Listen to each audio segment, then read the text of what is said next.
Thanks. Yep. Oh, wrong machine to do that off of. That was dumb. This one. All right, cool. I can cut this from here, put it in here, and paste. Open. Can't open files. Something went wrong. It's got to be my machine. Yeah, because can't it open- opens up 2 on my machines. It opens no problem. Weird. So check. You might have an issue with any PDF file. No, I open up other PDFs. Okay. It's just this PDF. That is strange. That's That- weird. What reader do you use? Acrobat Reader? I don't know. I'm at. It's just it looks like it. Yeah. Open it in a browser and see if that works. Okay. Yeah. Just throw it into Vivaldi or with- Chrome. Oh yeah. Should one I of open the it with browser. Microsoft Edge? Yeah, that should work too. No, that didn't work. Okay. That didn't work. I think that's maybe what I was opening it with. Let me open it. Let's see. Open with. Chrome works too. I use Vivaldi usually as my go-to browser. PDFs run great there. Acrobat is usually it has the most functions, but it's the most terrible software because it takes forever to. It's saying load. that's it's corrupted on my machine. That is strange. It's one of the pages down the. Yeah, it's in the middle. When I get to that page, I get an issue. Yeah, okay. It's 2 pages that are gone. It's page 10 and All right, I deleted 11. That's cool. 10, 11, and 12. So 3 pages are gone. The rest smell are of there. smoke Jesus, curdles in your nostrils. But Hold to be up, honest, thought I we think were I prepping for a have zombie apocalypse I campaign. have this one sitting on a shelf here up somewhere. All right, here's what I we're have doing. it It's the year downstairs, too, 3700. so, Humanity's Yeah. elite fled to other here, planets long ago, good taking work. with them all forms of advanced technology. Earth survivors scrape by Cool, with Dale. historic tools as weird phenomena plague abandoned probably nuclear sites. delete Witnesses and- report yeah. seeing glowing lights and the dead rising from their graves. And amidst the chaos, 3 strangers will meet in a dim bar: a veteran zombie slayer, a disgraced general out for revenge, and a space Yeah, I can't mercenary sent open- to I investigate the cannot power open plant. this Now file. describe your characters. Off of archive either. How did you do that? It's I the have same the right damn file tools for everywhere, the but job. I can open it, but it's when I get to these pages to say there's something wrong with those pages. Yeah. The rest of the file works fine. So what I guess we can do, we can bring it down and scan them in and That's strange. yeah, I'll put that in my to-do list. Well, not going to show the ruins in Old Dare, then I can't get to it. Yeah. Well. I may have part of it on my computer here. No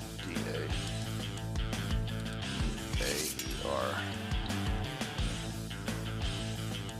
Check out the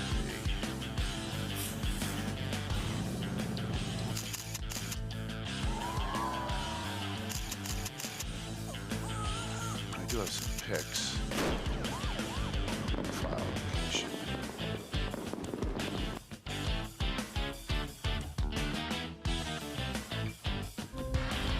A story once spoken is ageless. The dungeon imagined without end. The curious are the ones most Very curious. strange. Yeah. The Well, Hello, I do have some snips, which means I had opened it before, and that's what's really weird. But all right, What pages do you need? I don't know. I can't Okay. open it, so I can't tell. Yeah. What, Ruins of Noldar. Yeah. Hang on a second. yeah. If that can be snipped Oh. down and put. That's the first one, so it's part of the missing. Yeah, it's part of what's messed up. So Yeah. it's all right. Yeah. I got a couple things to show for it. So what's up? How is everyone doing? I'm running late, so no shout outs for the stream. Just not enough time.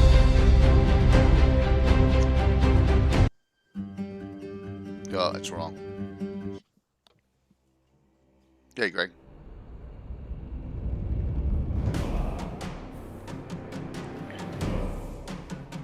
Hey, everyone's starting to roll in. Thank you.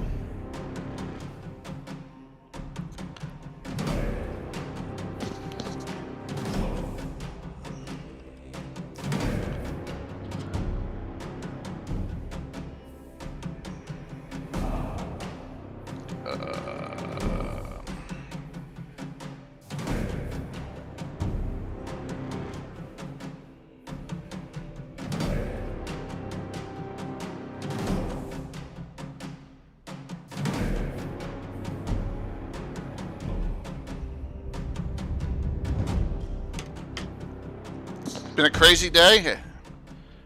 Well, okay, Jeremy. Hopefully, it was. Thought maybe you'd have a calm day after last night, but that's all right. Sometimes that happens. Oh. Oh, it's Gen Con. Oh. Look, Yeah, even I saw my an 45 email. thing's all messed up on here. Yep. I saw the email that get all this stuff. Yeah.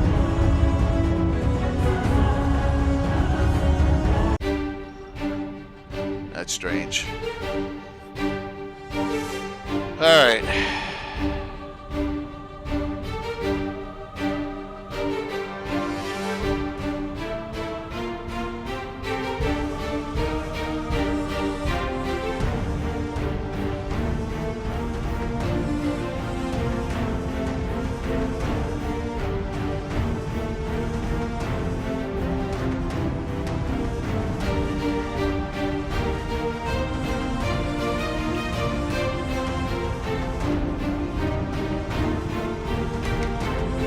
Icon Live, what's up? Thanks.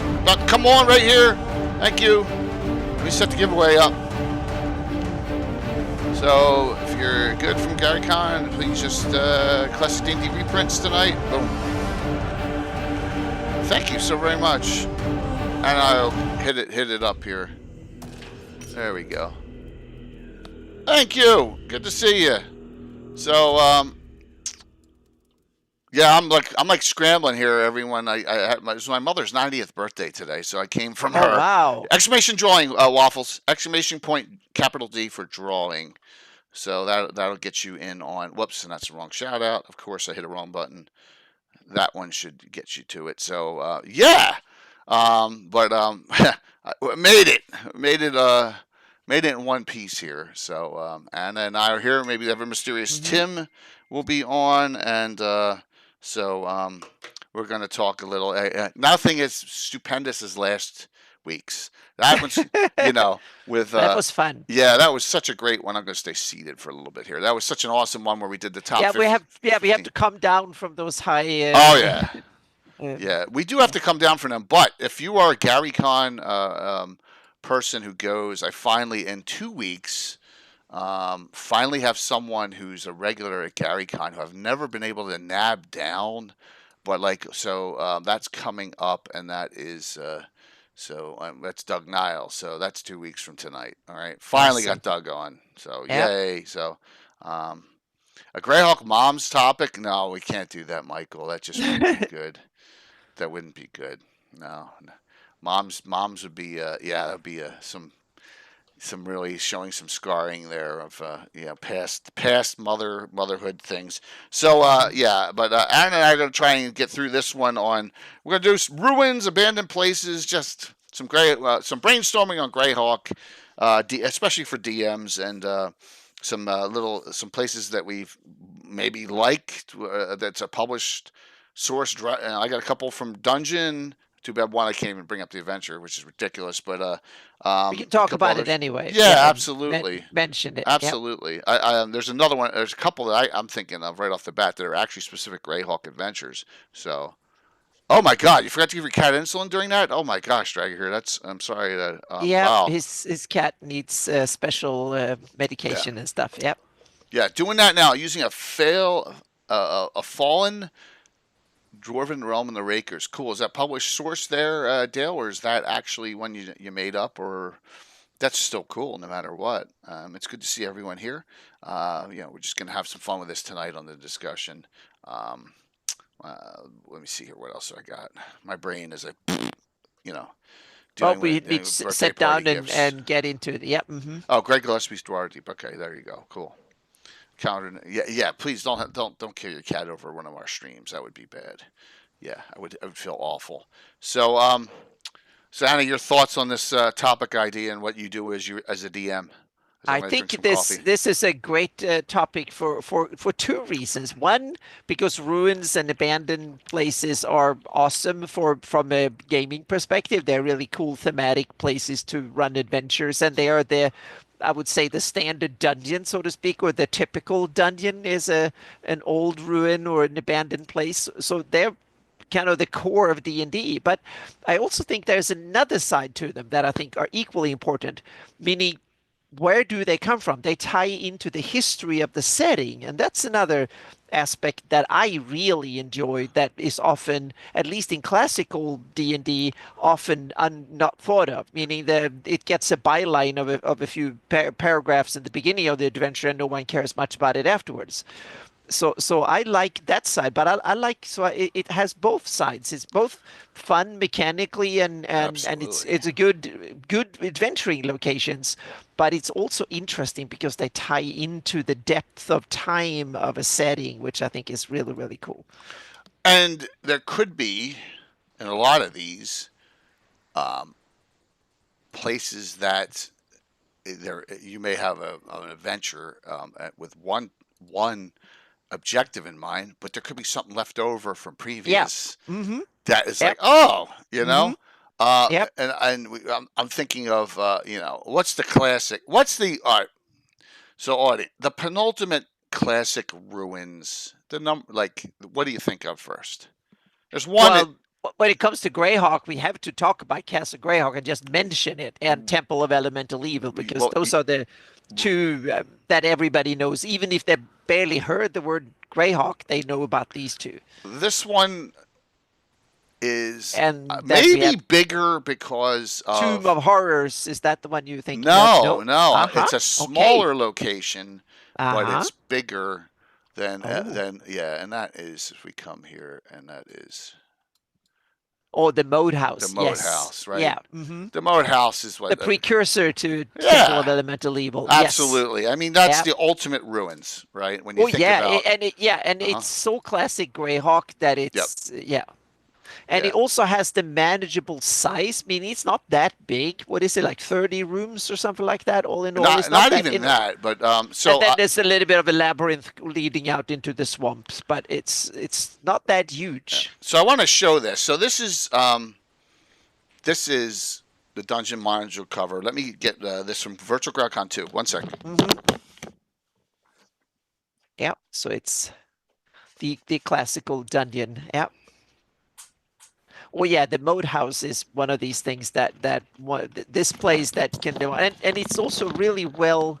I would say that the Moat House is also really well done for low level adventurers, which I think is another thing that is really cool, because it's one thing. It's fairly easy to build really cool dungeons for 10th level players or characters, but to make it for the low-level ones. So, there you go. When Virtual GrowdCon 2 came out, when we did that, that's the first time. This is the most expensive commission I've ever had on my own.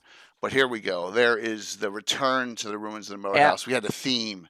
So I had and this is Carson Druitt did this, and then we had these turned into... It's gorgeous. Absolutely. There's even if you look closely, there's even the ruins of the eye over here. On this part of the map, you can see he's got the band on the one corner. See it over there? Yeah, it just is an awesome penultimate. That's so cool. And then we colored it afterwards. So, we colorized it for the poster. I'll leave that there. But I love it. The just black ink drawing like that is fantastic. Yeah, and so that is that made me appreciate art, because how much that was. But it was we got it forever now, and it's a really, really nice piece. But that's when you go to Hamlet, you're thinking, it's just if you've never played it before, I don't want to ruin anything, but if you've played this, which almost everyone in the community has, it's not easy for an entry level, first level party. It is not an easy ruin to go into. It's very well done. There's giant toads and bandits, and if you get to the second level and you haven't leveled up, I mean, frickin' Lareth the Beautiful is going to slaughter you. But the artwork is unbelievable, and this is hence why this was the #1 rated adventure in our top 15 last week. And remember, this was made 40 years ago, 50 years ago. So it's So we have to remember that there was desktop publishing were not a thing back then. This is pre any digital media and all that. So true. Yep. So true. But this is something that is hand done. just like the Darlene map was, which is insane. Oh You yeah. know, and great, great maps. Come down here, and there's the outside of the ruins, and people have done these in 3D. There's a lot of Oh, 3D yeah. people There's have so done many these. Yeah, models. You've seen them at GaryCon and other yeah, conventions. There are big models of right. the moat house Yeah. done full scale. Even the Temple of Elemental Evil has a wonderful, Oh my beautiful, God, it's so big. full size that is like what is it, like 15 feet or something like Yeah, that long. The yeah. table needs to be like 15 feet to cover. Is it 15 by 10 feet or something? It full Yep. scale. It's fantastic. Or full miniatures, 25 millimeter scale. But this one, Jeff, you're right. I think a thing when, okay, this is not bashing. I never am DM bashing. I'm kind of bashing myself. When you're a kid, you don't understand that you take these adventures and you need to supplement them right at the beginning, right? But when you're like 12 years old, you just run them straight through. Well, but I remember when I was like 15, 16, starting playing, that, Yeah, that there was supposed to be a yeah, story or backstory no, that we just played and we were fully busy with just rolling dice and exactly, looking at the exactly. outcomes. That I got so deep into the setting and stuff. That is something that grew after a couple of years. I started to be interested. I was Right. interested in that from the beginning, but I didn't know how to. And then it's grown more and more and more. And now I'm so deep that the rules is just the scaffolding and it's Yes, the world that I'm interested in. Yeah. absolutely. But Yeah. from this, Hmm. you know, you get into your older age and you That, understand that there's opportunities here to yeah. expand And on everything. yeah, and that's why I think that the Village of Hamlet, it shows that this module is so well done that I Yep. can appreciate it even today after played for over 40 years. So this is in the old house where I didn't have underlays, but I actually have Hamlet laid out in its entirety on my table Hmm. at my There house, you the old go. house. Yeah. Yeah, Hmm. the entirety of it is, you can see how bad the camera work was back then. But like, put in every building's there, some stuff Hmm. added, and it just added to the nuance of the setting. So, yep, but that is old pictures. Look how cluttered it is there, small. Yeah. So, Hmm. what's up, Von Molku? But yeah, yeah, exactly, and that's just the way it was. And there's, thank you, Deloff. There's Rufus and Burns Tower, and we did everything, we evolved, and that's what I think this discussion tonight Hmm. is Yeah. And is a little bit of that, a little bit of yeah. evolution. Yeah, isn't Hey, it Mike. kind of an irony in some ways that a wonderful cozy irony that the moat house is supposed to be kind of an abandoned place is now one of the most famous places in Greyhawk from a player's and a DM perspective. That is supposed to be this forgotten little place in between um, uh, Hamlet, and it was the last outpost before Nulb and the other stuff, and it was kind of abandoned and now it's become one of the most famous and infamous and cherished places in the setting among players and DMs. I think that's awesome. It's Yeah. definitely the most complete T1 is It's pretty. probably the most run Greyhawk adventure of all time. I'm sure that the Yeah, village and the moat house, I'm sure, are the most run yeah, Greyhawk adventures yeah. Mike, if by you a want to long talk shot. castle, if you want to talk about Moor Castle and Morning Canaans and all that, feel free to hop on, man. Yeah, Yes. invitation's open, Mike.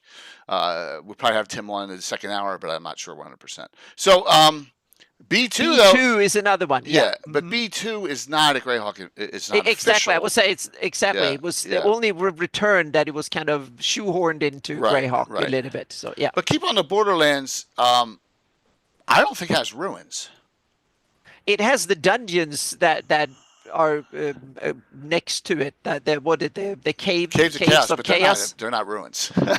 Not really. Yeah, yeah, They're like living quarters yeah, for where various monsters and stuff. yeah, That's a good interesting distinction. Ruins are supposed to be abandoned places. yeah. Or an abandoned place But where, we don't yeah. know anything about the caves of chaos, do we really? They're just a caves where things live. We don't have any backstory or anything as far as I No, remember. and with basic adventures, there's a little bit in the return, a Hmm. little bit. Exactly, because they fleshed out with a couple of pages of Yeah, explaining the place. right, And right. Yeah, So co-op waffles. Yeah, that's true. That's the suggested place and the place that I yeah, went with, and I call it Kendall Keep because in the return to the Keep on the Borderlands, they name it Kendall Keep. yeah, right here. So if you look on my Here it is. in geometry there, you have Kendall Keep. Yeah. Yep. So I named it because it's named in the return to the Keep the Borderlands. It's named Kendall Keep. So yeah. In Search of the Unknown, B1, didn't they say where Quasicon was located? The suggestion was Rakers, if I recall, is one of the suggestions. Oh yeah, there's several, and Yeah, there's in yeah, the return to there's suggestions for other settings yeah. too. But the first one for Greyhawk is Yeomanry that is mentioned, and I think it fits there. But you can put it in a lot of places. So yeah. Yeah, Lord Forth, technically the Temple in the Caves of Chaos, which is the most difficult level, would qualify, for a ruin, because why is there, a temple inside? So, yeah. Off the top of it, there's some kind of yes, and Cast played, there's some, but there's not a lot of detail. It's not like as games evolved and things, you got more and more good background, and that's where, yeah, Rotic, absolutely, Drager, Rotic, you're right. But with that, like you said, B1, B2, I know all the Bs. B5 Horror in the Hills, another one I know that like a lot of people love, and that's Doug Niles. We'll talk about that with him in 2 weeks. People love throwing them in, and I have no problem with that at all. I mean, Keeping the Burns is on my wall of fame, right? So yeah, but I don't think I don't think that one qualifies as a ruins. It's maybe an abandoned temple inside. Because you want to say that thing, the same thing. Sounds like where Spine Castle was built. Yeah. Yeah, Dale. But Spine Castle so right, so large compared to what In Search of the Unknown is. But yeah, wait a minute, where am I going? Got the map out. Oh, I'm all over the place here. Yeah, you're close. Yeah. Oh, it locked. So yeah, I came right from my mother's 90th birthday party, everyone. So I've had some fun here. Yeah. There's Spine Castle, but yeah, and the Rotic. So it could be placed on. I don't know if anyone's placed it specifically. It'll be north of that. Has anyone placed it? I don't know. Is a slaughtered unicorn in that adventure? That I'm not an expert on Yeah. B1.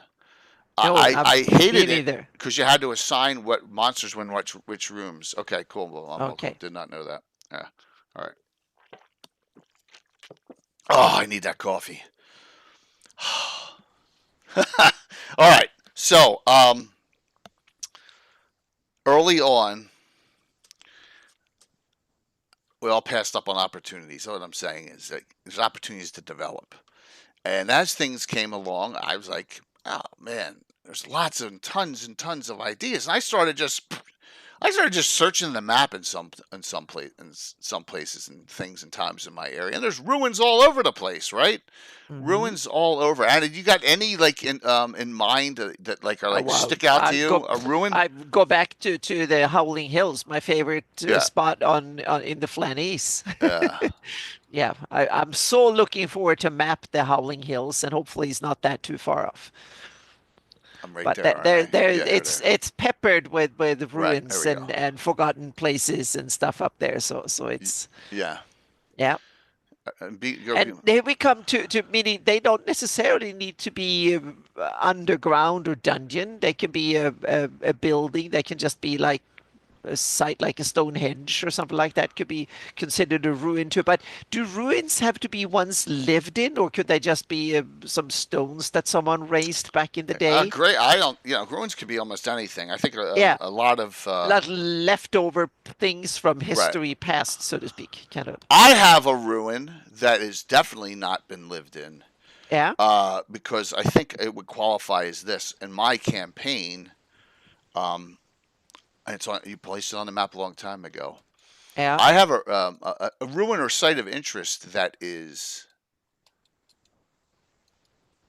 a battle site right there. Another place that's in like tatters and ruins, and so yeah, and that's that's another thing I could say qualifies. Maybe it was whether it was a fort, and there's nothing there and it's raised now, Mm-hmm. or it's just a place where there's ghost activity, Yeah, or you can have something. old burial grounds Yeah. and all sorts of stuff So like that. So that's yeah. another place that you add. That's one of my own onto the map there. I do Mm-hmm. place good for some low level character. I like to fill here. So yeah. So Michael, I'll tell you a story about that. So I got tainted by. And if you all remember, I don't think I even have it on my machine. You all know how much I love, and Tim loves, City State of the Invincible Overlord, right? But there's a different one. Let me see if I can just bring it up and do an image search.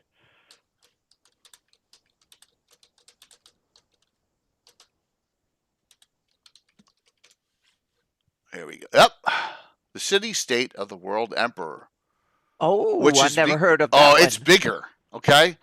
Is it by Judges Guild as well? Yes, it is. Yes, it is. So Well, how come that didn't get the same attention? Because not a single building is placed on that map, and you have to do it yourself. Okay. Which is like, look at the map size. Yeah, But look, it's blank.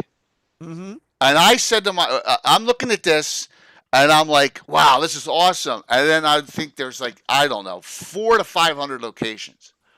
Oh, they're listed in the book, and you have to figure out where they are. Okay. You got to place them all. And I'm like to myself, I have short attention span theater at 13 years old, right? Because I think we got Invincible Overlord first, met Tim, then my other friend, another Bill, which you don't know, brought World Emperor. Is like, man, can we use this? And I was like, yeah, this could be great if it's like Invincible Overlord. And I open it up and there's no.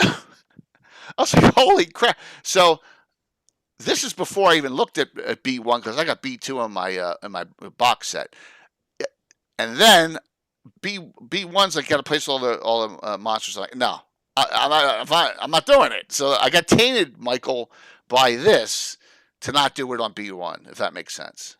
You do it yourself city. It is a do it yourself city, but this is not for a kid like myself back in the day to have to spend weeks, literally weeks, placing stuff and cross-referencing it, right? So there you go. Yeah. But like now, maybe it would be cool to do. So there you go. Yeah. So that's the map for it. But like Invincible Overlord is our shtick. But yeah, and it's really it was very impressive with covers, and look at all the books, Anna. I mean, look at them all. Mm-hmm. Look at all the books it came with. Yeah. I mean, it came with a whole bunch of stuff. It was like, oh, this is gonna be great, The Flanders map, yeah, that's Anna. Could you link your map, please? Oh, sure. Anna's going to give you a link, and you can download it. Remember, this is my version, customized for my campaign, cast played, but Anna's is official. Official. Yeah, you can. Here's fandom the GREYHAWK. Yeah. Here's the easy zoom version of the 598 version, and if you want the easy zoom version of my campaign map, you can go to this link.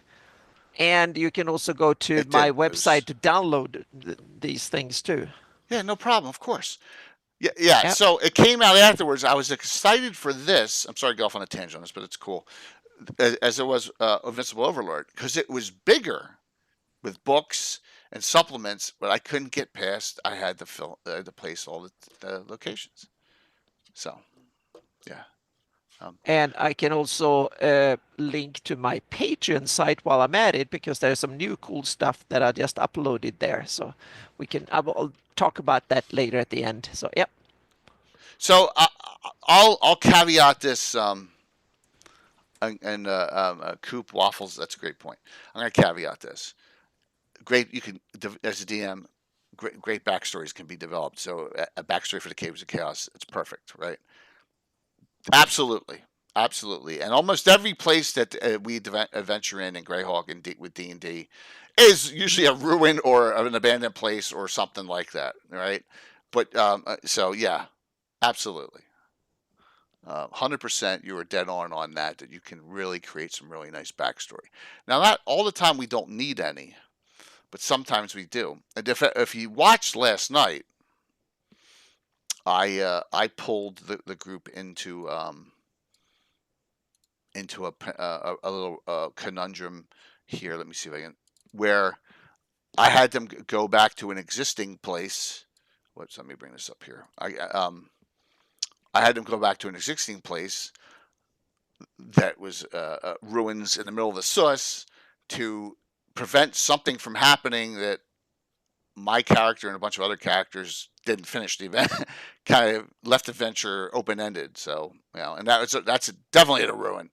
A cairn in the middle of the Sus forest. So yeah, so you can always throw in, and there was a great backstory to that. And it was actually an adventure written by Tony Winslow Brill in Candlekeep Mysteries that we kind of we utilized and did from there. So, and great minis, of course, too, with that. But yeah, you can throw out your ideas for ruins and create backstories. Like I said, you don't have to. Not everyone has to be completely reasoned why. I mean, we all know. Like I guess the Moat House's history is it was a trade stop. It was the furthest outpost for TEE, right? At one point, way back when they're trying to expand out, and the Battle of Emerald Meadows happens, and they abandon it, right? Yeah. Did she? Thank you, Jeremy, for saying that. I really, I respect the hell out of her for writing that, and Awesome. how crazy and sad it is. And I realized that we made a mistake by not destroying that body. I was like, oh, I can tie this in. Here's the perfect time, So like the brain is going, and it just came up with that perfect timing idea that you guys could experience it. So very cool. Thank you. Yeah, but a good ruin, that one. Plus, gosh, if I offend anyone, I apologize. But D&D is, and someone's nailed it. I'm being a little backhanded, underhanded by saying this. D&D is an R.A. Salvatore novel. You're never really dead.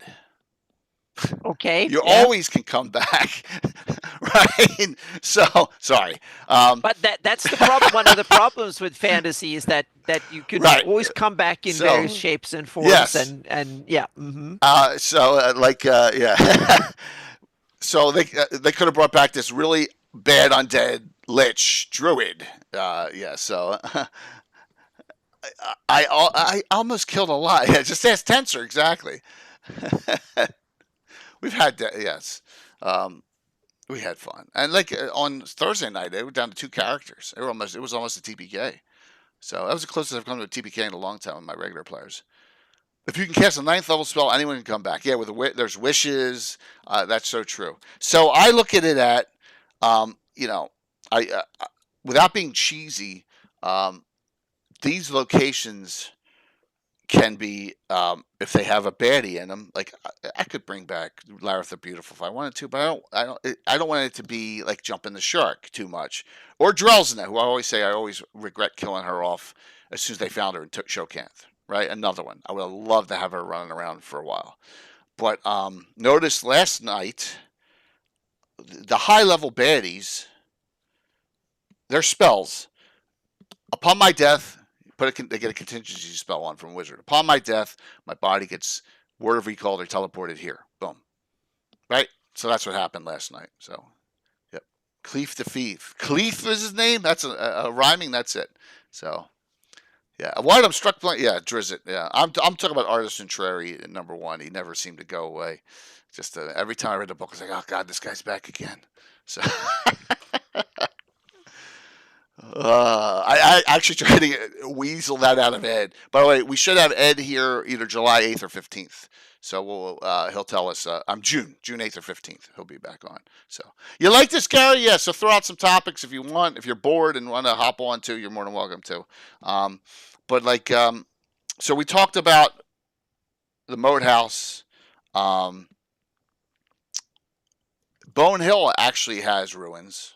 Mm-hmm. So you go to Bone Hill, and that made it in number. What was that? 14th was Bone Hill. Bone Hill was in the top 15 as well. But another one, and this is one of my favorite of all time, because it's my favorite of Lens, because I think it just has some these years in the 80s. This is 81. I mean, there's like no rules like for how to get around. What are you doing? And you know, he uh, he knew how to be ahead of the game, right? And like there's potions that are already crossed in this where they're already mixed together and they got these crazy effects. And I had not seen that in an adventure till this came out. Also, some like the Church of the Big Game, like Hang on a stuff like that. second. It's Yeah. fun. The maps in Len Lakofka's adventure, there's one criteria that he seems to always wanted to have on his maps in his adventures, and these are the elevation lines. It's interesting. There hardly any other adventures has them. He has them everywhere, and on every map of area maps, village maps, whatever, there's elevation lines that. So That he he, was big on it. Yeah. oh yeah, because I think he was keen on using real world cartography knowledge on his maps as well, so to speak. So yeah. If I recall, it Ruins was 13th, and Expeditions to Ruins of Greyhawk was ninth. That's Yep. me just from yeah. So yeah. Where is the top Ruins of Greyhawk? There is not a top Ruins of Greyhawk list. There's not, and maybe Gary and Cannon Fire can develop one. But we'll go over some obscure ones. One of them I wanted to show, and I'm just gonna have to show some pictures on it. But yeah, so elevation line. Yeah, this was Len. Len's bread and butter was the elevation line, and detailing the entire town down to the piss boy The in the Excel spreadsheet yeah adventure. yeah Yeah, he had exactly a rooster. The whole town had hit yeah. points and armor class and Hey, darling. equipment for every person above age 5 or something like that. He went all out. He went all Hmm. out, and Yep. but that was Len's style. In fact, oh, and Hmm. whoever it was, someone on YouTube said, "Oh my God, I don't know how I missed this one." They watching Gabbin 55, I think it was, with Len Lakofka. And now we're on what three? It's like 300 episodes ago, so it's like 5, 6 years ago. So they're still very popular, the Len ones. So there you Wow. go. So the ruins on here are pretty cool. Look, I mean, look at this. It's it's as detailed as the name. Everyone's named. It's like crazy. But coming That's a down. good one, Gary. A lot of dungeons are actively lived in and might even be under Exactly. construction, so to speak. And Exactly, yeah. 100%. Hmm. New monsters were in here. Spectator and the Stone Guardian were the first time they ever Hmm. made an appearance. And then, so you got some ruins in here. And it just was and it's on the Isle of Esternsford, and I didn't want to go out to, I mean, it was on the Isle of, Lendor Isle. I didn't want to go out there, so I moved it. Detail up to the nth degree. So, yeah. Yeah. Almor, the country, is the top ruin. Is Almor a ruin or Sea Medesia now more of the ruins? I don't know. You mean after the war? Yeah. Alamore is only partially ruined. Shathold, the Yeah. capital, is ruined, but a lot of the other stuff is not ruined. There are several cities and stuff in, but Shathold was ruined, and Okay. there are other parts that were ruined. But a lot of the Bring this up. towns and cities are Jenden, for instance, that was part of Almore, and there's but most of it was ruined, but not all of it. No, Jenden was actually not in Almore, the southern bit. So the Chathold, and so most of it is ruined, but not all of it. So yeah, Hey, Hawkeye. there's like Harsken, I think, is one of the places that were not. And Narcel Mendred is partially ruined, I think it was. That was one of the cities that was in Almore that are Very cool. listed Let me. in Ivid the Undying, where you have more details on that. I'm trying to add something here, unless they're on there already. I'm sorry. Like I was so. Oh, it's in there already. Okay, so I'll need to flip it. I was so rushed here. So normally I'm a half hour prep, final prep here. Right? I had about 6 minutes. Here, for those of you from last week, um, this is the final compilation. Hamlet 1, Saltmarsh 2, Temple of Elemental Evil 3, Showcamp 4, Vault of the Drow D1 through 3, 5th, G1 through 3 6th, Tharizdun 7th, Mordenkainen's Fantastic Adventure 8th, Expeditions to the Ruins of Greyhawk 9th, Return of the 8th 10th, White Plume Mountain 11th, Age of Worms Adventure Path 12th, the Greyhawk Ruins 2E that Patrick just linked 13th, Secret of Bone Hill 14th, and Savage Tide Adventure Path 15th. Beating out two Maharas by a point for the top 15. So, sorry about that, man. I'll leave that up. But the rankings over here, yeah. So as a finally, yeah. I'm sorry if you notice there, Coop, 95% are subs, and so yeah, because I do front page work now on Twitch, they want me to have it on all the time as a partner. So no Shackled City, no. Even Eric admitted last week, Mona, Shackled City was like not Greyhawk. It just had Greyhawk stuff in it, and then they said after they were done it, they said, "Oh, it can go here."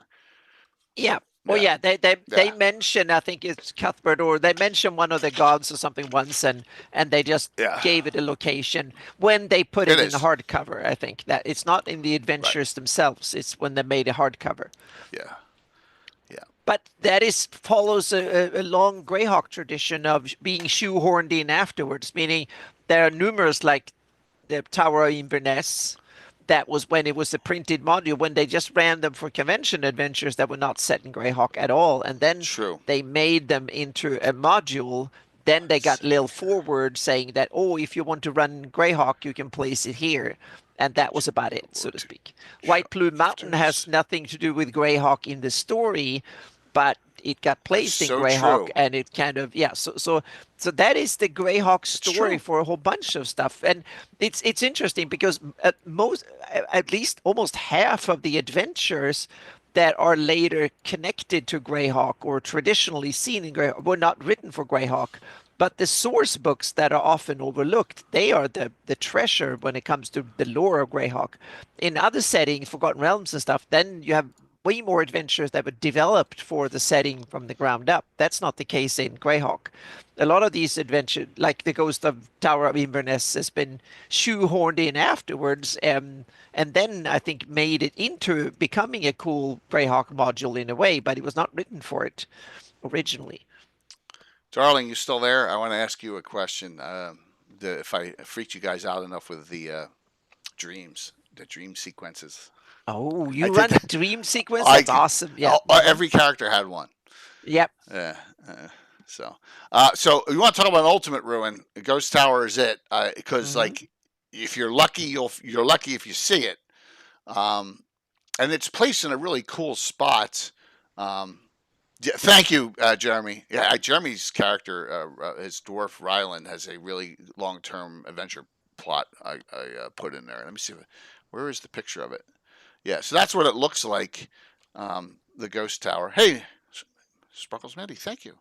But then when we go here, it's in a really cool, it's right here. It's right in a wonderful place off near Harby. So if you're adventuring, it is. They're very minimalistic back then. The original. But that is one, and what's really neat about this location is if you're running pirate adventures or you're running ship-based adventures, idea, there's a storm, have them see it as they're going by it in a previous, and I did that like 6 months before they even were going to go there. I was like, and they're like, what the heck's that? And just show them, just snip the picture out right here. That's it. That's what they see. Shh, and then, the whole thing, and then it's gone. So, yeah. That's Ghost Tower of Inverness. So really, that's an interesting part of a stretch of coast because it's kind of a no man's land. It doesn't belong to anyone really. It used to be old Prime territory back in Flan days, I'm pretty sure, but then it got abandoned. It never got developed. It didn't get any much more love afterwards, which I think makes the Ghost Tower of Inverness really fit into that part really well. Yeah, let me pull out. Let me see if I pull out another dungeon here since we're in this area.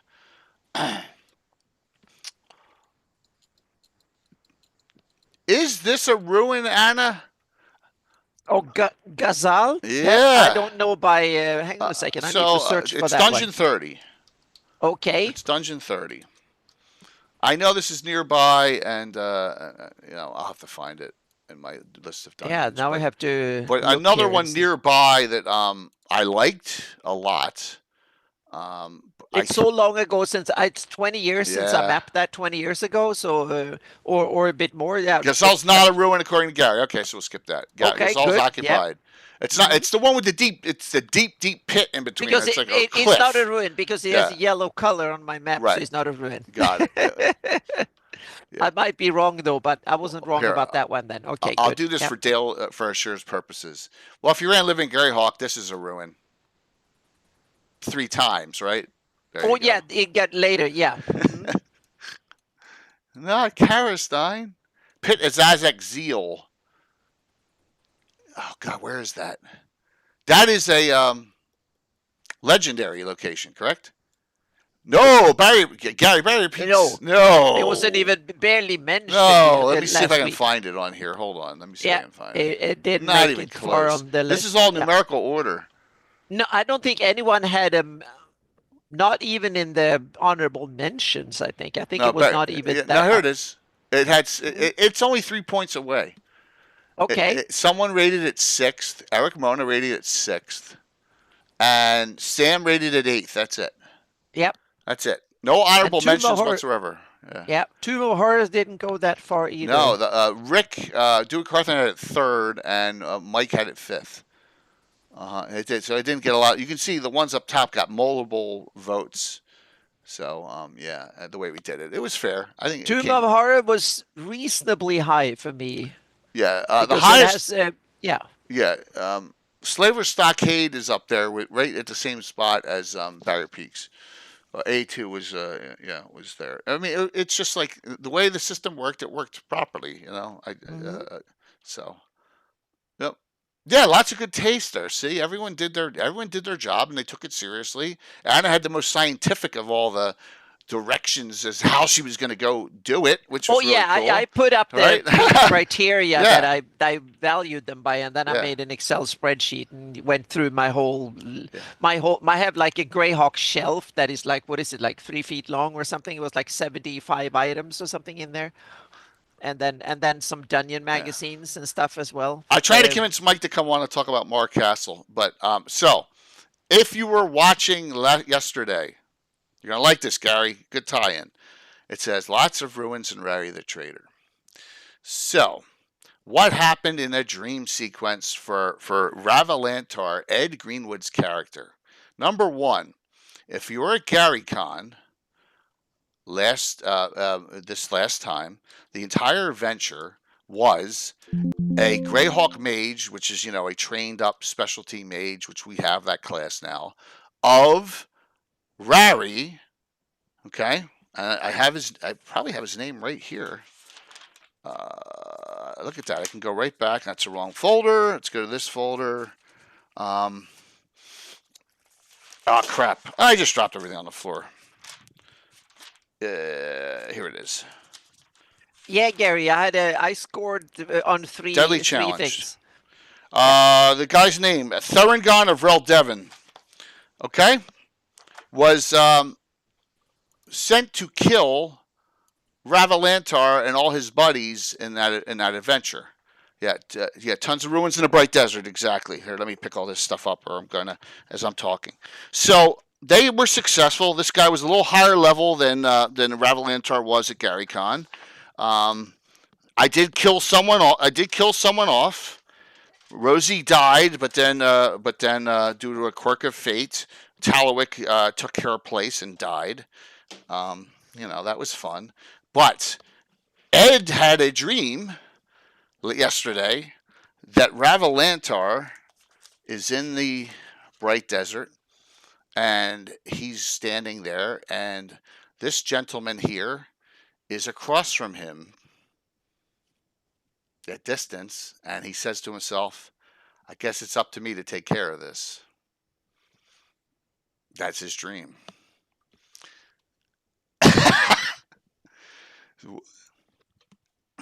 So then Ed said, I said to Ed, we're we're preparing long-term plot arcs. And he's like, I'm old. I want like Ed, you're 9th level. Rary's 26th.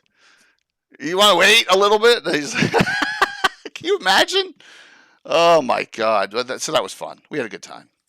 Yep. But that's the long term. So now that Ravalantar is moving up in level and power, maybe he will go and his adventure group 2 drink minimum will be the ones to take out Rary the Trader in my campaign, which had never happened. Oh wow. Yeah. Oh, you never had him taken on? Nope. No, I think I've told that story. So Walt has this character, Lena. She's like 13, 15, no, like almost 15th level mage. She's I want to join the Circle of Eight. I want to join the Circle of Eight. So I was like, they set up a meeting. And it was Otto. Was it Tensor at that one? I don't know. I don't think it was Tensor. I think it was Otto and Drummage at the Star of Selene. Okay. And they say, yeah, you're a perfect candidate. We need more females. Definitely. You know, you're very powerful.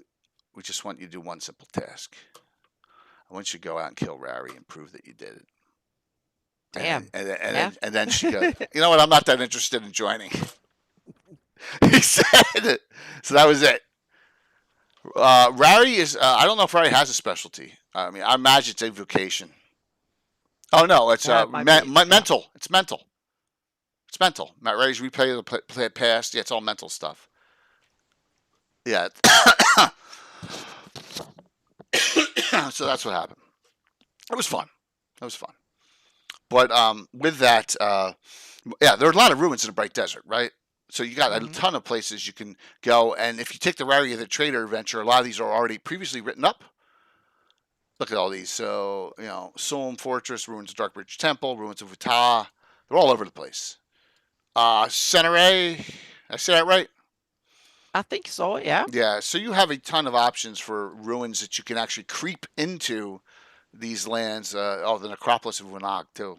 Yeah, and it's interesting because there are ruins from various epochs of thousands of years. History of GREYHAWK. So you have the ancient Flan, Sulm and Itar and others that come from that age. And then you have the much later that was ruined by the when it became a desert, and then you have the even later ones that are more modern times when you have Rary and others who simply go around killing whoever comes in there. So Anna, can you link your map again? I'm just going to link it again for you. I'm just going to link it right now and download. I can link to my website so that you can download all the different different versions and stuff. That's awesome. Thank you for being interested. Yep.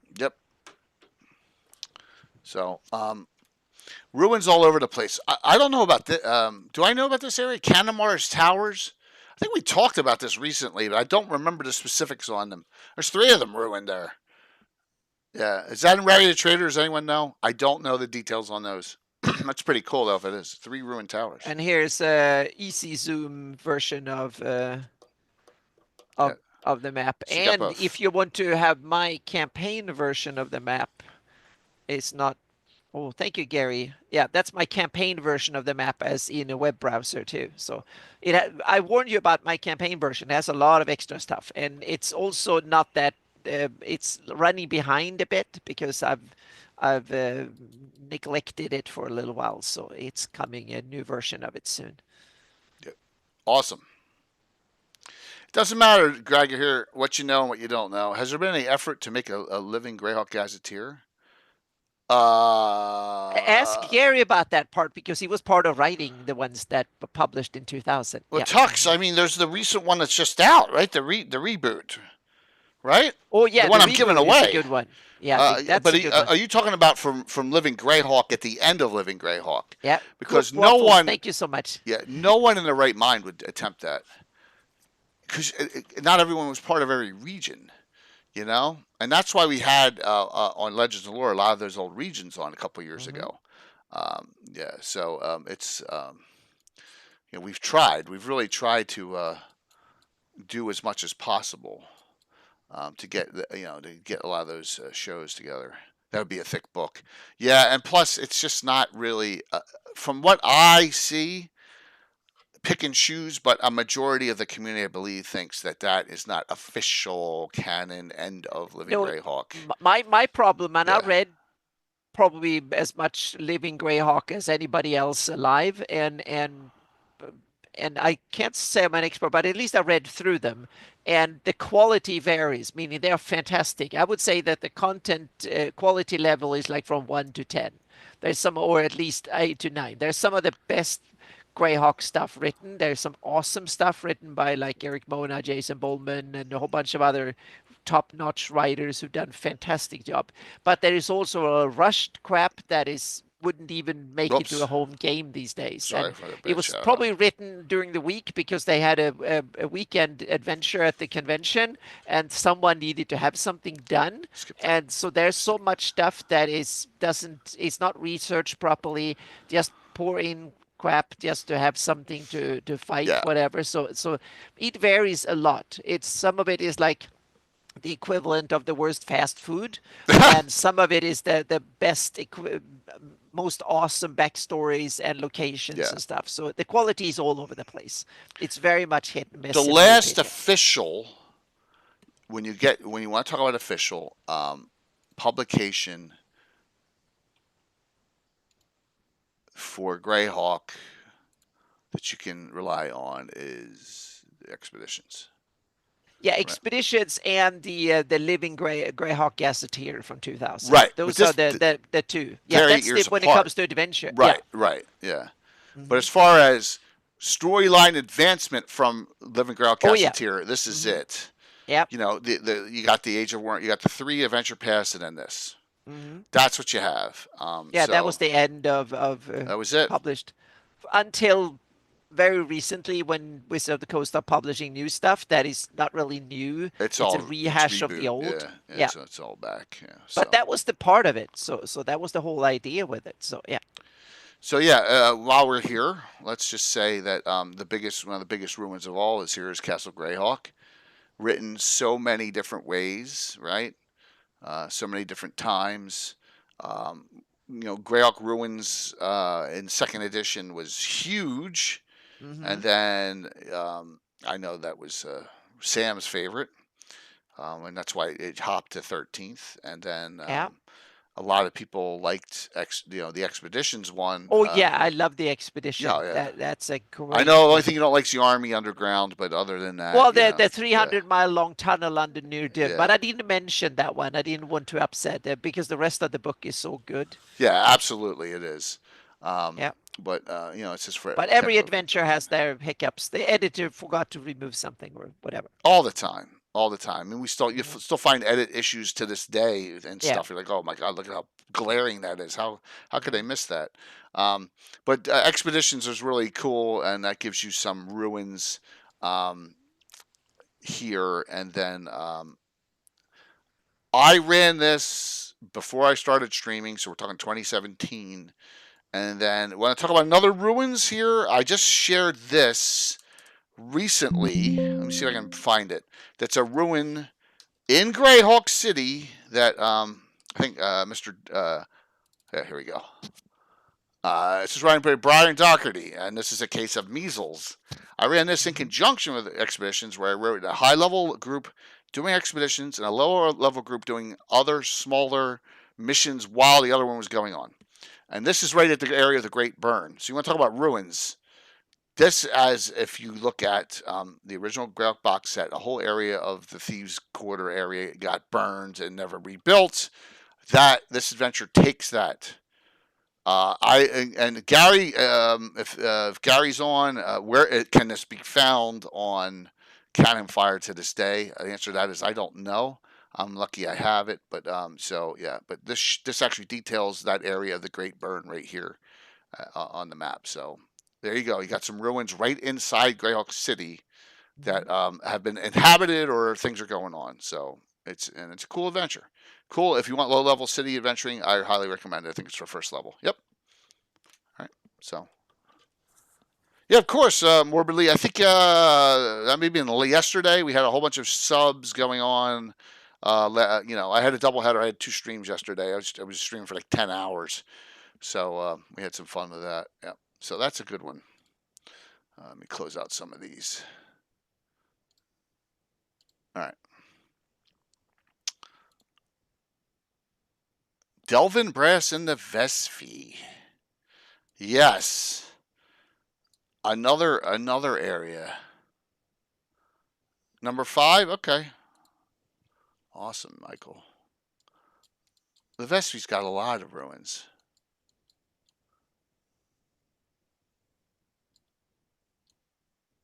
I always forget if it's up or down.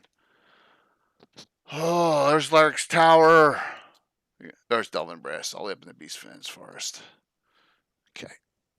So, Jeremy, a good one. What about the backer kit from Troller Games? Can you be a little more, you're talking about Castle Zagig? That Castle Zagig is in Iggsburg, right? Which can be placed in GREYHAWK, no problem. But that's actually the Iggsburg version. Yep. So here, like for example, here's my Castle Zagig. Right. Here's my Iggsburg. So this is came out in the early 2000s when Gary started doing a lot of work with Troller Games, right? And they had all this stuff ready to publish, and then they got Gary passed, and there was a cease and desist, and they're just coming out now. So this is actually alternate. This is Earth, right? It's Earth. Am I correct on that? Yeah, it's an I don't know which one it is, but it's considered an alternate to published Earth. Yeah. Hello, Chris. Would it be Castle GREYHAWK on Earth? No. But if you wanted to use it in place of Castle GREYHAWK on Earth, yeah, you could definitely do it. You could do that, of course. And you can use Iggsburg from that module yeah, instead absolutely. of GREYHAWK as well. Absolutely. Yep. So the answer to that is, you can replace them right out and just, utilize them. There's nothing wrong with doing that. But technically, and Troller Games sponsors me. I love them and all, but like for my GREYHAWK, I was not satisfied with GREYHAWK Ruins, the second edition version, when it came out. I just thought it was too tedious, and I was like, "Is there a story here? You got to really dig into it." When Expeditions came out, then I was like, "Okay, I got a story now. I got a plot line. There's something actually tangible here. There's a goal." And that's when I was like, I wouldn't replace it. I'd keep Expeditions at Castle GREYHAWK, not Castle Zagig. I would probably put it somewhere else in my GREYHAWK. It could be somewhere else that was secret, So, but it is there's nothing wrong. It's great publications by Troller. I'm full backed on that. Yeah, full backed on that, and also while I'm here, full backed on the Necromancer Games new gaming system. Look, signed by Bill Webb. So, yeah, this is a prototype for it, and that's all coming out soon. So let me see if I even have that shout out. So I might as well shout them both out. There we go. New shout outs for both. Where's Trollord? There. Okay. Good question. Really good question. All right, so let's go back to up here, and let's go to Delvin Brass. Is in the Marklands or in Eyes of the Evil? I think it's in Marklands. Marklands. I think it's Marklands. It's probably mentioned in both, but it's probably more detailed in the Marklands. I think it's Marklands. Yep. I think it is. Yep, Bill Webb. Yeah, because that's where Vesfi and we're not talking about Al-Rashid. I have the entire disc here, Doc. I have it too. And that's as far as I've ever gone. If we want to talk about Al-Rashid, remember, we did a Mark Castle Specialty Legends and Lore about 1.5 years, 2 years ago with Alan Growy. It's one of the best Legends and Lore ever. That's the one I'd look up on it. But we need Alan back because Alan's the expert on Al-Rashid or Rob Kuntz because I don't know enough about it. Same here. Yeah, yep. So we should have both Alan and Rob in that set. Yes, if we can keep Rob under control. So. Yeah, exactly. He needs to go on too many tangents. Let's keep it at that. He's been quiet lately. He's not been on Twitter like he was. I mean, he was going gangbusters for a while, and then and now he's hopefully feeling better. Yep. But he was really, really going out there. All right, Yeah. so I'm going. Vespi's in the middle. Here we go. It should be the next section. Yeah, it's before Nyrond, I think. Yeah. Yeah, So it's yeah. the end of the It's small. Furundi thing. Yeah, here we Yeah. go. All right, there we There you go. go. Oh, Delvin Yep. Brass. Yeah. So, all Mhm. right, very cool. Yeah, Swift. Thank you for. Yeah, please. Everyone's eligible. Everyone's eligible today. And I will get them out. If you're outside the continental U.S., I'll give you a gift certificate in lieu of for shipping reasons. All right, so let's see if Delvin Brass is in here. The file Glades. There it is. Boom. A cool place I have not utilized yet in my campaign. And I have a high-level group up there, right? Because if you look at the map, there's a place called the Eagle's Nest right there. It's an Order of Ulick. It's the furthest, remotest Order of Ulick holding there. So pretty far away from anything usable campaign-wise. So it's an overgrown, ruined castle shunned by even the goblinoids around it. Mobats lurk in the pools of darkness. Many fell monsters lurk here. So it's ancient Bakluni, who strayed far south for most of their kin when they invaded the Flanders, said to have come upon a source of conjuration, summoning magic which overwhelmed their citadel from within. So there you go. Yeah. And they're all right. So so something's going on there. It's very vague, but this is the great thing about having a ruin. So Eagle's Nest. And it's one of the good things with Greyhawk that a lot of the descriptions are vague on purpose, which means that you can flesh them out the way that suits your campaign. Yes, Gary, or cool, because remember, going back 20 years, the Eagle's Nest, they always had one of the Super Bowls in. It's a little different now. We're taking it back. Yeah, exactly. The Eagle's Nest.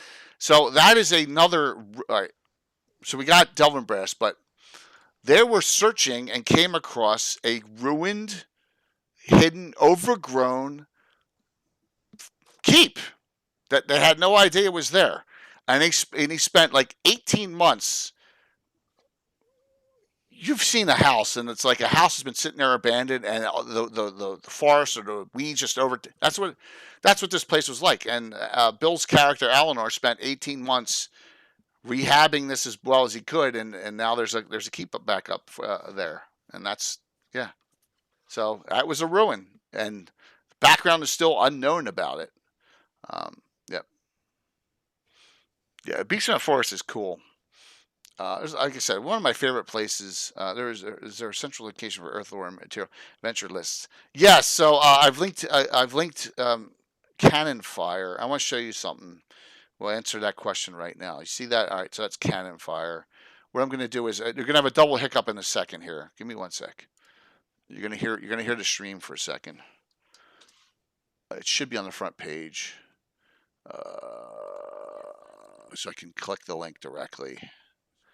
Click. Hey, Rachel. I'll see you Saturday morning. Oh, why did it? Oh, I hit the Discord link. Dumb me. 1 sec. I wanted to hit the. Let me just see if I can go Cannon Fire here. Cannon Fire. Thank you for the follow. All right. Adventures in Greyhawk right here. Boom. You can click this.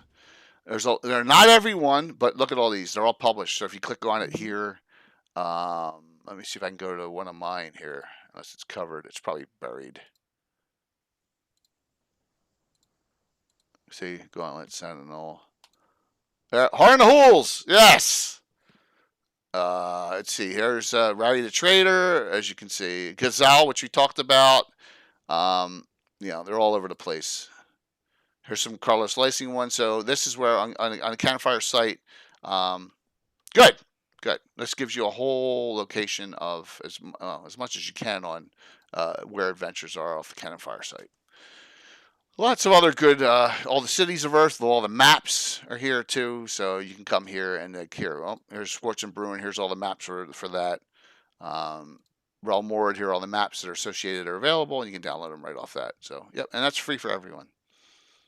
Okay, boom. All right. So 2 ruins right there. One created by me. One created by published source or Carl Sargent. So very cool. Very cool. And I guarantee you, if we just float around,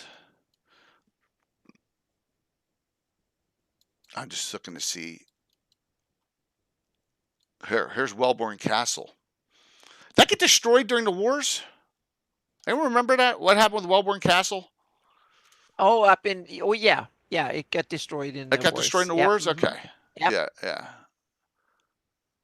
So it was a defensive point, and then it got hit up. So, all right. That's funny.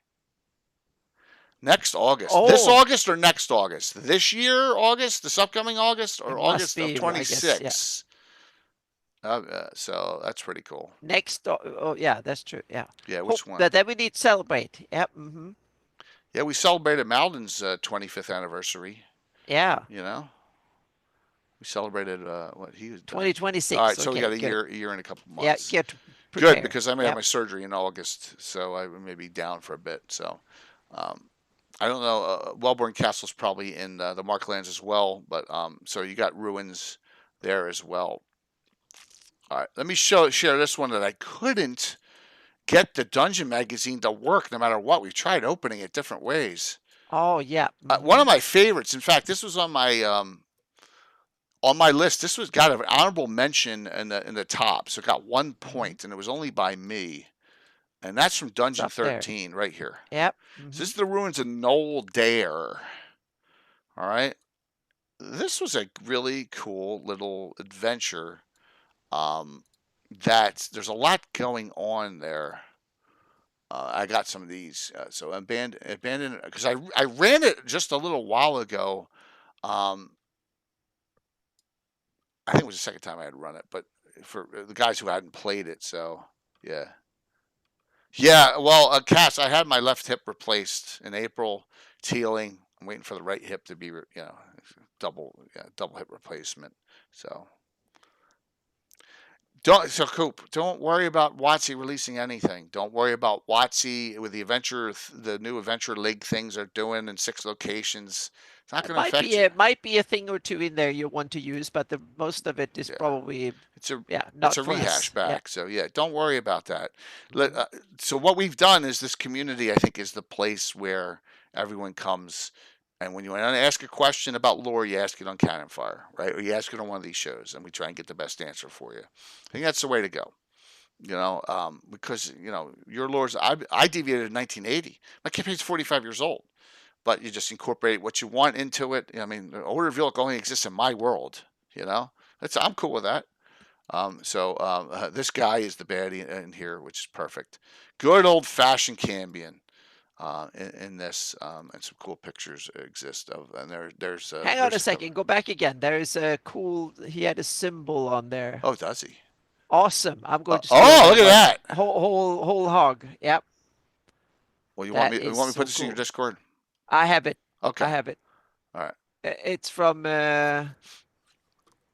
which one? It's from 13. There? Dungeon 13. 13. Okay, perfect. Yeah. Yep. That's it. Yep. Everyone else's home campaign. And look, Jeremy played last night. I guarantee you, if Jeremy plays in my game, or Jeremy plays in Dale Asher's game, or he plays in Rich DiOlia's game, or he plays in Anna's game, he's going to enjoy himself, right? Every GREYHAWK campaign is a little different. It's okay. So, and a lot of people come and ask us, well, I'm worried about doing this because I'm worried about getting in the way of the existing canon. I'm like, don't worry about it. It's simple. If you're worried about doing that, find a place that's kind of out of the way a little bit, that doesn't have a lot of activity, and just like I use Ulick states, I use Selene. So. Yes, Camions can be misunderstood. It's a great picture. So this was a really cool adventure, and there's a lot going on here. There's some side quests, but yeah, there's the ruins. It kind of has that larger than the Moat House feel to it. But so it was a neat adventure that I remember back. And like I said, I can't open it, or I'd open it as Dungeon 13. It comes from. But I have these snips from when I ran the adventure. So yeah. Curtis and Sam going back and forth there. That's funny. Don't worry about the new cannon. Yeah. So the no there. Look, I mean that's a dangerous trek. Not far. It's not far Yep. from my Mm-hmm. Altamira. So, yep, yep. That's it. Exactly, Jeremy. It's all coming from the original sources, and all of them are a little different. And you just enjoy no two DMs are alike. You just enjoy it. So it's funny. I don't know if Sam's hiding out or what. So don't forget the heroes, Paul Mark. Yep. It's. I wish if I had the adventure open there, Dale, I'd be able to show a lot of stuff, but I can't. I can't open it, so it's ridiculous that I cannot. But really weird. So Varl, thank you. Ruins, good. That's very cool. Just crazy. Okay. So yeah, I know Josh is lurking around, and so Curtis, you're gonna love this.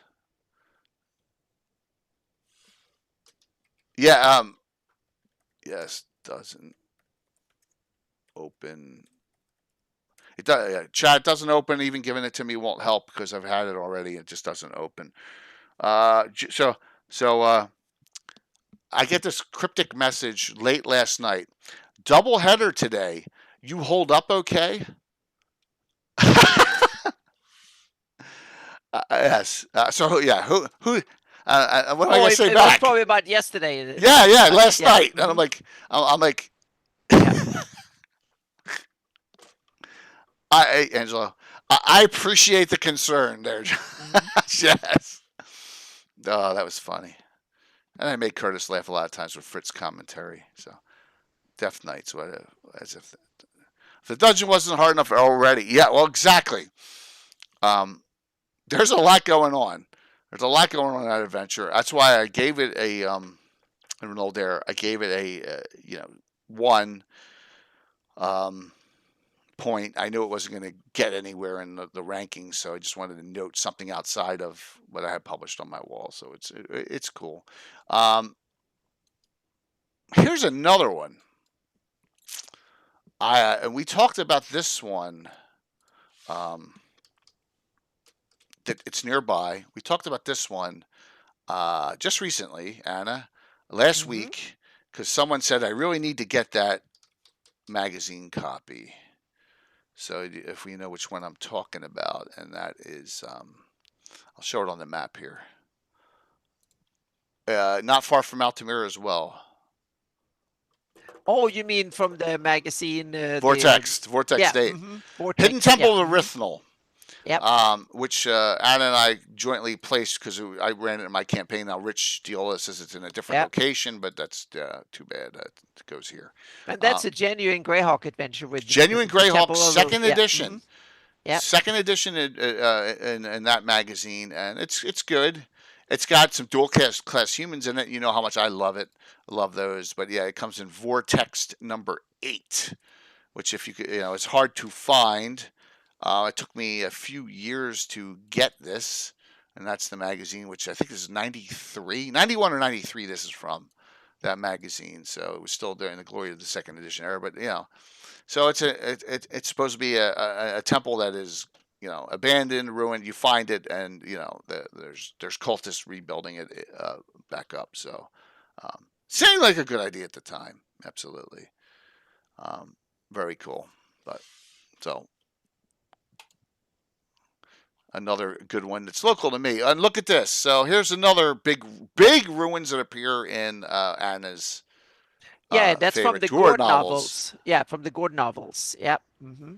Yeah, we'll go back up there. There's a whole bunch of them. The Howling Hills ones that we're talking about, Coop, that Anna was talking about.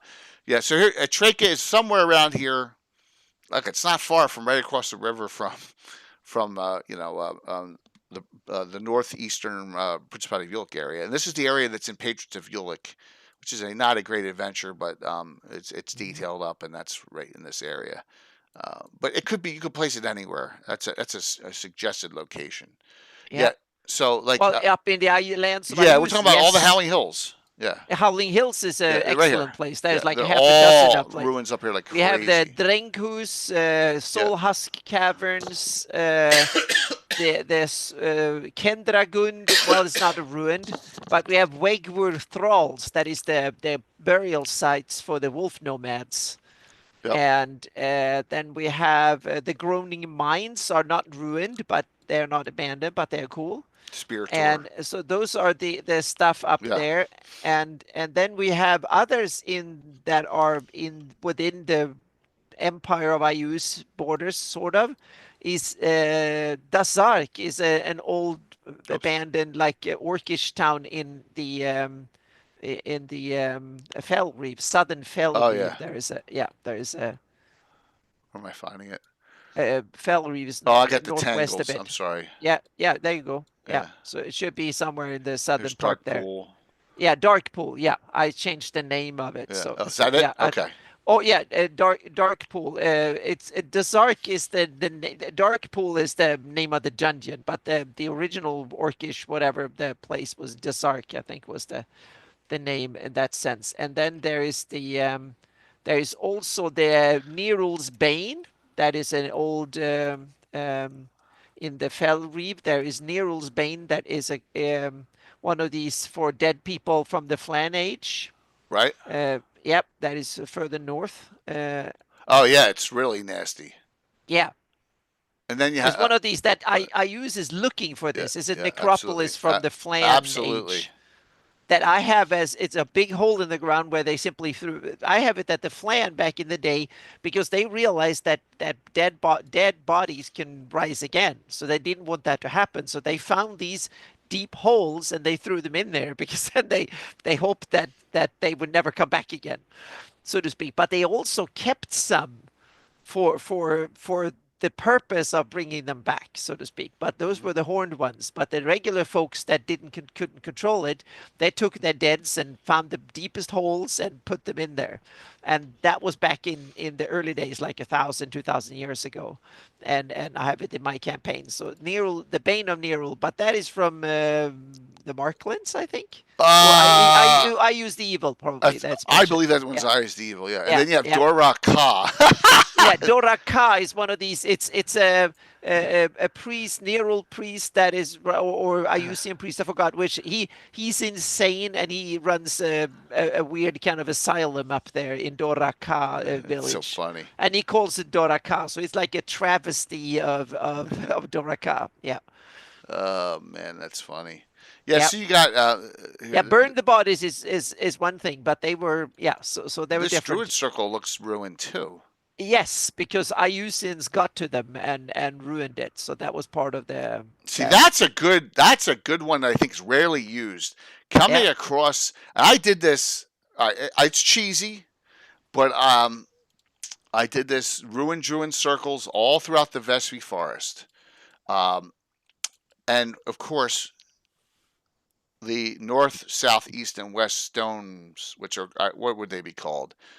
In Stonehenge, keystone, not the keystone, but a marker stone. I really cheesed it out. They had one of the 4 Zoso symbols from Led Zeppelin 4 on them. So that's what I was using because I was like, oh, these are cool back in the day. So that's what we had. And they had, some of them had different limited powers if you could locate them. But I have a lot of stone circles in ruins. Thank you. In ruins throughout the Vespi. So. And also, this is the best kind of cheese. Zeppelin. Yeah, see? I can come up with some good ideas here and there that are cheesy but fun. We had a question. I don't know of any ruins in Parentland. I don't know Parentland well enough, but here's one. Dagovich looks like it's in ruins right here. Yep, that was one that was Dagovich was. It was something that's from Living Greyhawk. Didn't they move it? Didn't they move the capital? There was some tragedy, but it was Living Greyhawk. They ruined a heck of a lot of things in those years just to maintain fun for a lot of players. So yeah, but it can make sense. I forgot what the story behind it, but it was some story behind it there. Yeah, so there you go. Yeah, that's you have to check that in Living Greyhawk. I'm sorry, we don't know all of the all of it. You're going to find, and some things that I think would be cool. I don't think they're all on the map, and that would be all the elven realm fortresses up in the mountains. That some of them are completely missing the time. I was Correct, just going to Anna? say, but that is also that's not official Greyhawk. That was written for an Earth Journal Okay. story of back. I forgot. Snow elves are in Dragon magazine. Oh, exactly. Yeah. But All right. they extrapolated Right. from those few sentences of Oh, there you go. hints at an elven past, and they wrote an article in one of the early Earth journals that is really cool. There you go, Mike. That Thank you. that I use as a base for my kind of ancient history that I'm trying to puzzle together. Dagovich is a ruined city of Earthland, according to Mike. So there you go. Okay, Thank you. awesome. Good, good. Thank you very much. Yep. Yeah. Thank you. Yeah. So, you could place them yourself. Depending along what defense and line. I have it in my campaign. I have it that that's another thing from the Living Greyhawk, Kursane in the Platspurs. That is the last one standing of the ancient elven cities. So I have defensive it that cities, right? Yeah, exactly. It was up there, and I have it that they built them for the warmer period back some thousands of years ago when the climate was warmer. They built them up in the mountains, both because it was nice, but it was also very defensible. So they built them up there back in the day, like 3, 5, 6, 8,000 or something like that, really long ago. And they built them there, but Kirshane, they in the Living Greyhawk, they made it part of Perranland, probably because that region needed an elven place. Yeah. But I made Kirshane as part of the Heartlands, so it's one of the part of the Heartland, and that's the only sole surviving of these ancient elven cities up in the mountains. So that's my take on it, so to speak. Sorry, I got an email. But there are stuff in the Living Greyhawk about it, and they made it part of Perranland, which I think it makes much more sense for it to be part of the elven realm that is next door, so to speak. So I put them all together. So But from that article, you may be able to locate where the other elven they probably spread out much further south. Probably in the Barrier Peaks and and what about the Vale of the Mage? Might have one back in the day. It's possible. That will be interesting to have an elven ruin in there that might fit the theme, so to speak. And we can also know that there might be one in Geoff up in the mountains there, because they're elves living in the Hornwoods. And Hornwood, so that's another candidate for having an ancient one. Yeah. Back in the day, and then you can have one maybe down in the Crystal Mist or something. But I don't know if they were spread out or if they were concentrated and next door to each other. We don't know much. Yeah. So, it's a lot of like I said, they're not placed on the map. You could add them. Add one to an ancient ruin, and it would it'd probably be thousands of years old. Yeah. City of Summer Stars. Yeah. Well, that's like Oh yeah, then we have that's also a little bit more recent, but it's still an elven ruin, which is kind of cool. Yeah, and it's That's one of those places I don't think you'd want to. I would never. No, but it's cool that it's there because it ties into history, and I love in-game campaign history. You mean in the Rovers? So cool. Yeah, in the Rovers of the Barrens, there's ruins. Ever Mysterious Tim's Growl up there. Yeah, there's a bunch of there's lots of there's several ruins up there because that's where he started to go on his conquest against the Rovers. So he started with them. In fact, I think one of Tim's locations made the map here. Split Rock is up there. Yeah, on the latest versions of my map, I think Split Rock is on. I thought it was on this one too. Maybe but not. You're using an old version. Yeah, I thought though. I'm all over the place though. Split Rock. I think it was here, up in here, somewhere nearby. It's somewhere up there. Yep. Mm-hmm. Star Haunt in the Celadon. It's in the Marklands. Is it because it's a Niron location, and that's why I have no idea about it there, Michael? Sorry. Sorry, man. How come I don't see it on the map? What? Oh, we'll get to the Dwarven. Oh, there it is. Here it is. Star Haunt, right in the middle. Yep. I don't know much about it because I'm going to be honest. I never read that part of the Marklands. Leave that to the people on the east side of the map, like yourself. Well, we have Von Mulku needs to come on. Well, that's and what he talk about said. it. There, that's who Yep. posted. There's a Star Haunt Yeah. and a Celadon. It's in the Marklands. Yeah. Is that Yep. Elvish? Yeah, I think so. Yep. There you go. Part of the. I've never read anything about it. All right, let me bring it here. I saw the Marklands up, so let me. I think I do. Let's take a look.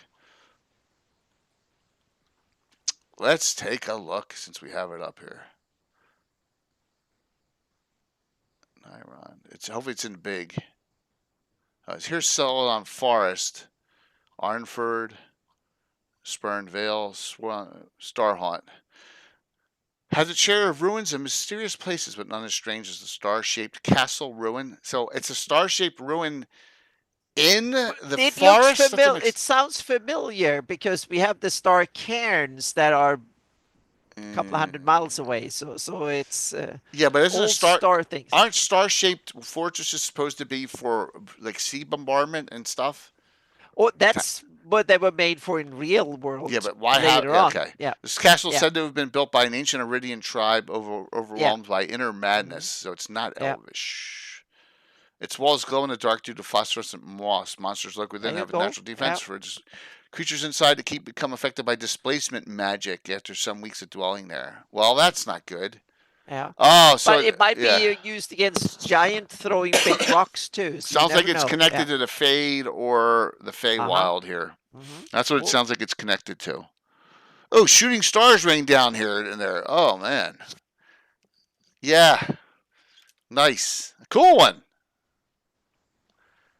Yeah, star forts in the real world were made. That's when you went from the old medieval with walls up. You needed when cannons were invented and became commonplace. Your walls couldn't withstand cannon fire, so you have to cannonballs hitting. So you basically built them low and really deep, and they didn't stick up, and then you made them bastions so you can shoot along the walls. That was the other reason that you had the star shape, so you can actually cover all the angles with cannons from the inside, so to speak. So you built these bastions on the outside that could see along the walls and shoot along the walls. That made them not completely impregnable, but they were very, very hard to take over, so to speak. And when you lay siege, it was really hard to capture them. All right. Yep. Let's go big time here. Yep. Everyone want to know the ultimate Dwarven ruins. I play in them all the time. For me, and that's just the low road. Yes. Well, a lot of these locations are in ruin too. So, and this map's tough to see, but it runs a long. I'm going to show the other one. Runs down my location. Hearthguard Tower is even part of the low road here. Thank you, Rich and David. And then we go to this map, which is a little bit easier to read. Like, this one. Yeah. Grot Ugrat and other places too that are old. Yeah. So from these locations, we've been doing a ton of adventuring, locating connections, because I have a location out here called the Abet, and it connects to Hearthguard Tower, because we have a couple of Dwarven keeps out there. We did our Hateful Wars 24-hour stream and connected a bunch of this to it. We actually did fight at Hearthguard Tower during that Curtis participated in, and he got all pissed off because of what Coco's character did, which is hysterical. So I've used a lot of the southern area of this low road in my campaign setting. I stayed away from the actual full cities, but maybe I'll go up there in the future and look at some of these ruined locations. They are all in one of the Visions magazines, and you can You can find out a lot of details on here's some of the pictures from that. They're just popping up, so I can show these. Yeah, so you got a lot of really cool pics from that Visions magazine. You can look it up, and you can go there and you can have fun with all the Dwarven stuff that is located in that area. A huge amount of ruins for you to play around with. Like I said, I love this map. The level of detail on here showing everything. That's one of my favorites there. So, that's the big dwarf ruins that I utilize. Deep Dwarven Delve. The problem with that, Greg, is it's cool. It's done by Lynn, but it's out in Lindor Isle. So I got a cat in here. You can see under the chair back there. Yeah. So, but it's still cool, and you can move it. But like, I'm not a big Lender Isle adventurer fan. You know. But yeah, that's Len Ruins out in the wonders of the Lender Isle area. It's not on the map though. I don't think. Right? Deep Dwarven Delve is not on the map, Anna. Correct? Um, D3? no, I No, don't I don't think think it so. is. I don't think it is. It doesn't need to be. Yeah. So, yep. Yeah, I think it was. And there we go. All the fun stuff of Lendor Isle. So, and you got to give, like I said, another thing that Lendor Isle and all of Len stuff was ported into GREYHAWK to add to the setting. So you have Harold Johnson's, you have Alan Hammock's, you have Len's, you have Blackmore. All the main part of GREYHAWK that started was a Great Kingdom, Ferrandi, the Great Kingdom, and that was where it started. Yeah, that So island looks a bit like a bird. yeah, it Yes. does, doesn't it? But it's Len's fault because it's his map. But and we love him for it. Yeah, but Yes. it's like the city of Greyhawk map in the city of Hawks from Gary's version of it looks a bit like his head, or like a head at least, which I think it's kind of cool in a They way call it the because head, don't they? Yeah, they call it the yeah, GREYHAWK head. So yeah, absolutely. So because we have a lot of these anagrams with names and stuff, so this is kind of a visual anagram in a way. Yeah. another thing, if hey, long shot, good to see you. I would look at it. I would look for locations that like they may not be ruins on the map, or there may not be like an abandoned places, but like you could Well, do an adventure in you Kiel. You could start an adventure in Keelland or you Ferrandi, can anywhere. make a location a ruin in your campaign. You can ruin it. Mhm. How many ancient Sewell burial locations, as they were migrating in the Swiss, have you seen in my adventures?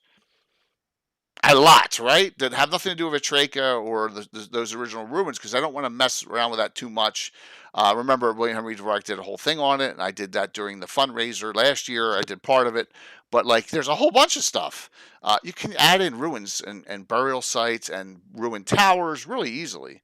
East map love ruins of Tostenka, ruins of Spinekeep, ruins of Farlands. Right, former. Where is that? Where's Kargas keep? Far, Cargo, it's in the Bone March. it's in Yeah. Beaumarch. Yep.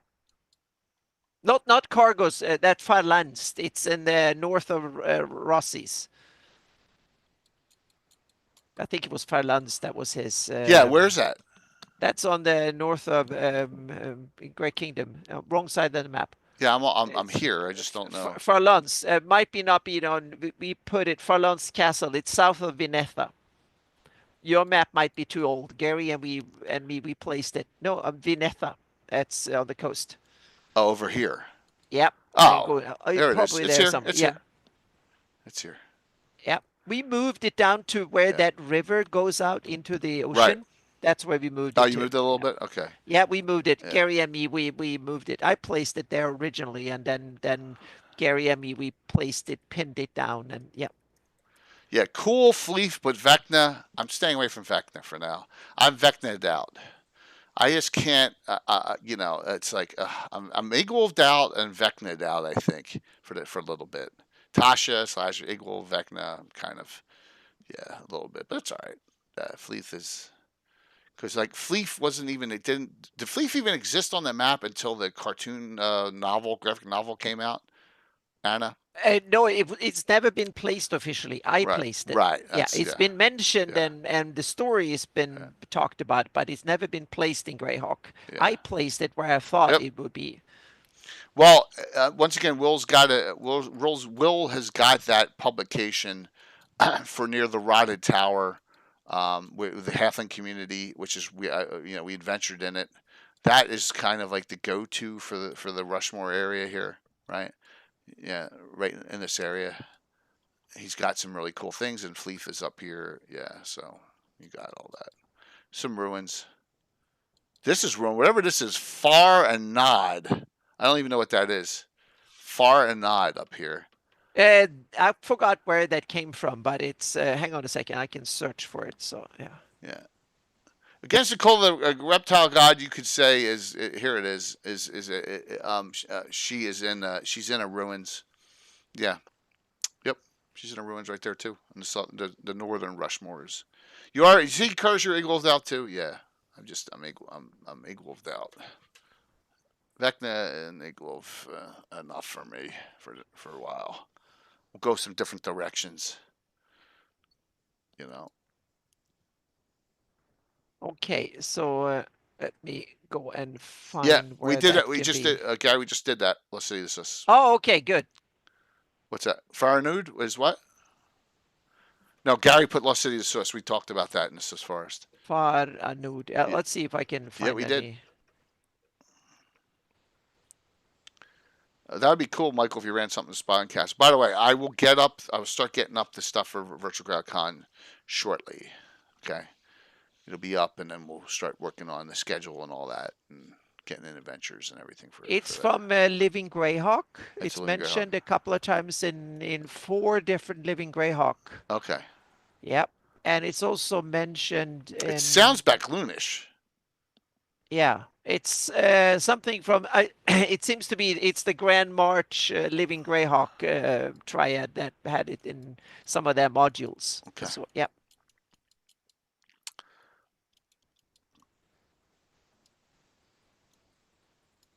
City of the Gods are ruined. Oh, Probably. touch of yeah. That's a good question. Yeah, some of them are mentioned, but they're no name, so I just put them there. And they're also I did that for castles and stuff, but then I removed some of them because I got a lot of questions, and so I tried to take away non-named stuff or things. But oases are named from probably the Gord books or something. They're named that they are oases because Gord stops over at oases in that region, so I placed them where they should be. But they are not named, so to speak. So yeah. Validus is not showing as a ruin on Anna's map. There, Gary. It might be my mistake. They might be ruined. So I don't know about him. Yeah, let's see. Valadis. Let's see what we can find. Enjoy the ice cream run, man. Stop me when I'm passing by. It's built in -329, so it's an old place. Yeah. So okay. There you go. Their destruction. Yes, Sears good of stuff's on the maps. Malhel. It is. It is a ruin. So yep. So thank you for pointing that out. I need to put map that notes. One will be updated there. Yep. Mm-hmm. Yes. These. Yeah, Curtis, when he had his voice still, he has no voice anymore. Yeah, unfortunately. I'm really upset because going on the I think my surgery is going to be late July, early August, and the Who for a Well tour is coming to Philly like 3rd week in August, and there's like just no way. I would love to see the Who one last time, but it's not going to happen, unfortunately. I think, but that's life. So that's a good thing when having shows like this. You dig into stuff. And I mean that's it. We're digging in deep here. Yep. We're digging in deep. And depending on your campaign, you know, here, this one is a ruin big time. It's in Gord. I've used it multiple times in my campaign. I have maps of it. I have pictures of it. Strangkeep Castle is another ruin, right? And that gets yeah. We don't know how well it actually survived after in the Gord novel because it's one of these that Gord and gang they storm it. and they use Right. sappers and various things to get in there, and it's one of these But scenes that's from early time frame too. That's like that is in the yeah. early five Yeah, seventies, I think, I was those seeing if books I are had any supposed to be. adventures up and picks. Let me go down So here. yeah, And it did not pop that's up. why I put a humanoid symbol on top of on my maps, because the humanoids probably took it over and used it. So yeah.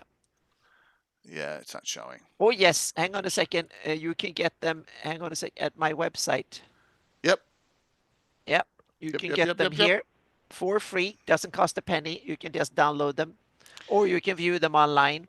Yep. Another one of my locations that Anna placed. And if you want me to keep working on this, then you can think about becoming one of my patrons, because it's thanks to my patrons that is make me possible to sit and make these things better. Yep. Mm-hmm. No. I'm looking to see the adventure. Oh, I you're have to look up the welcome. adventure number. Yep. So that's another place I have pictures of, Orog's Mound.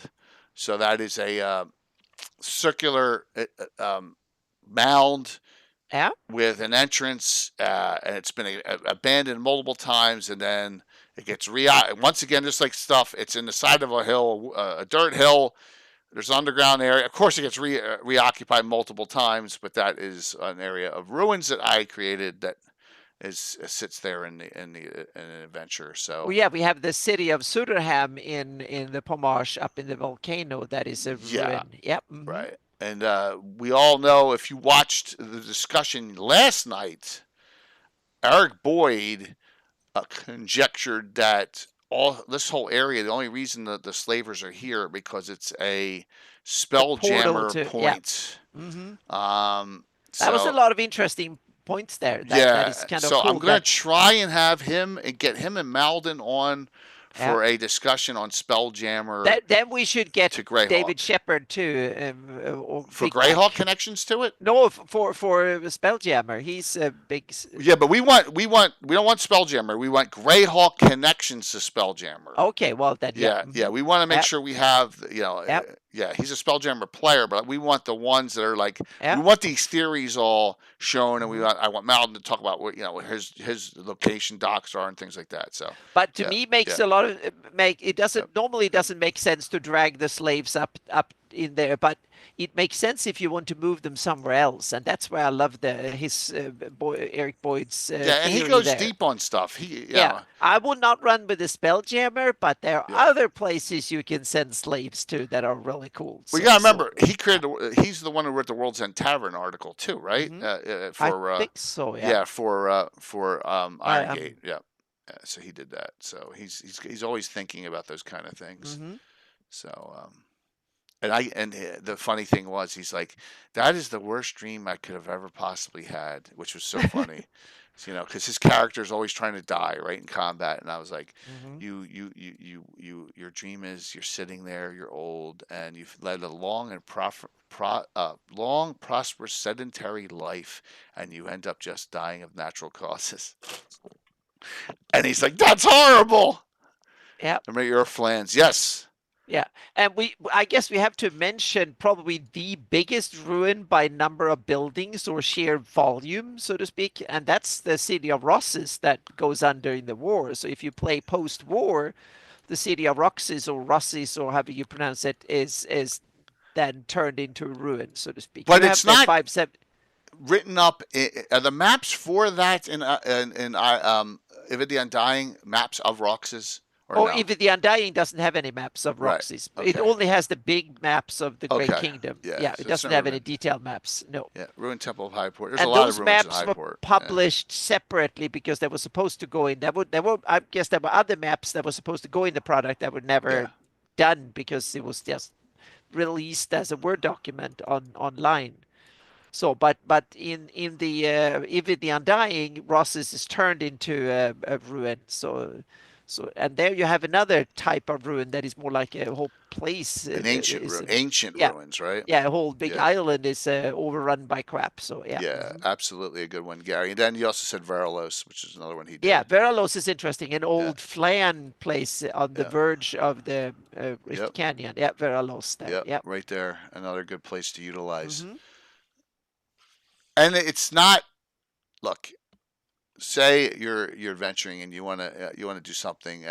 Fear Undy, but help the shield lands out. My gosh, you can throw ruins all over the place. You can throw abandoned places, abandoned towns. You can throw a town in here, a little town that a plague went through and killed everyone. You can Yep. do all sorts Yep. of things Mm-hmm. in your game. I mean, look, I created from scratch two places, Walworth's Crossing and Holmer's Hold. I just made them out of thin air. Yeah.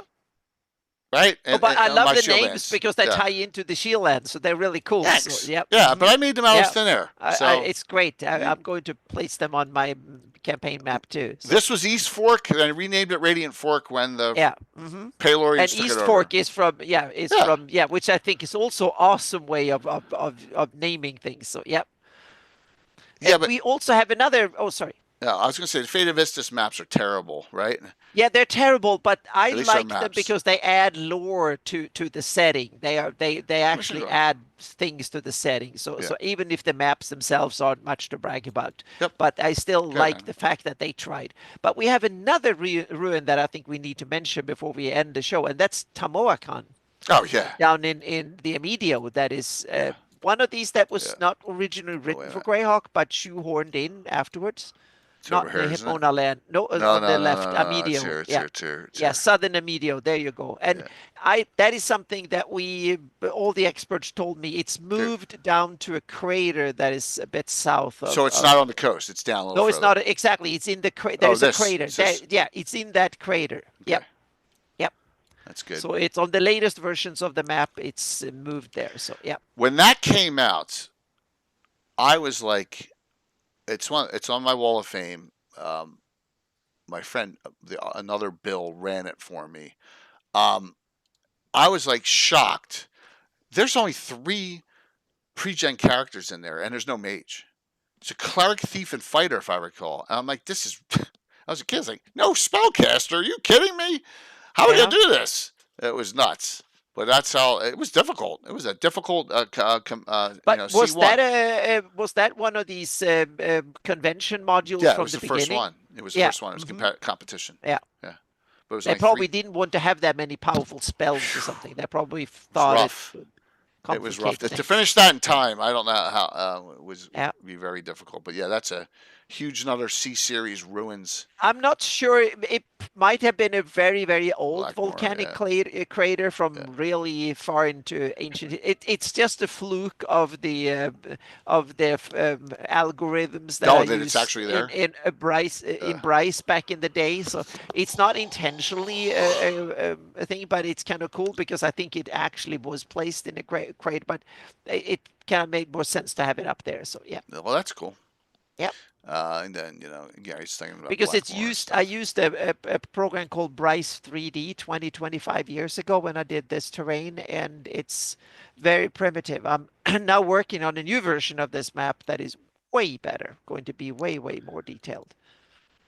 So I find it's interesting that the comeback in is there because people are going into Blackmore and they're just servicing them. Yeah, and I wanted the comeback in to be shown on the map, so I placed it outside the town, which should not be, because I think comeback in is actually in the town itself. In the ruins, huh? Yeah, I think so, but because I took my liberties when I did it back in the day. So yeah, that's okay.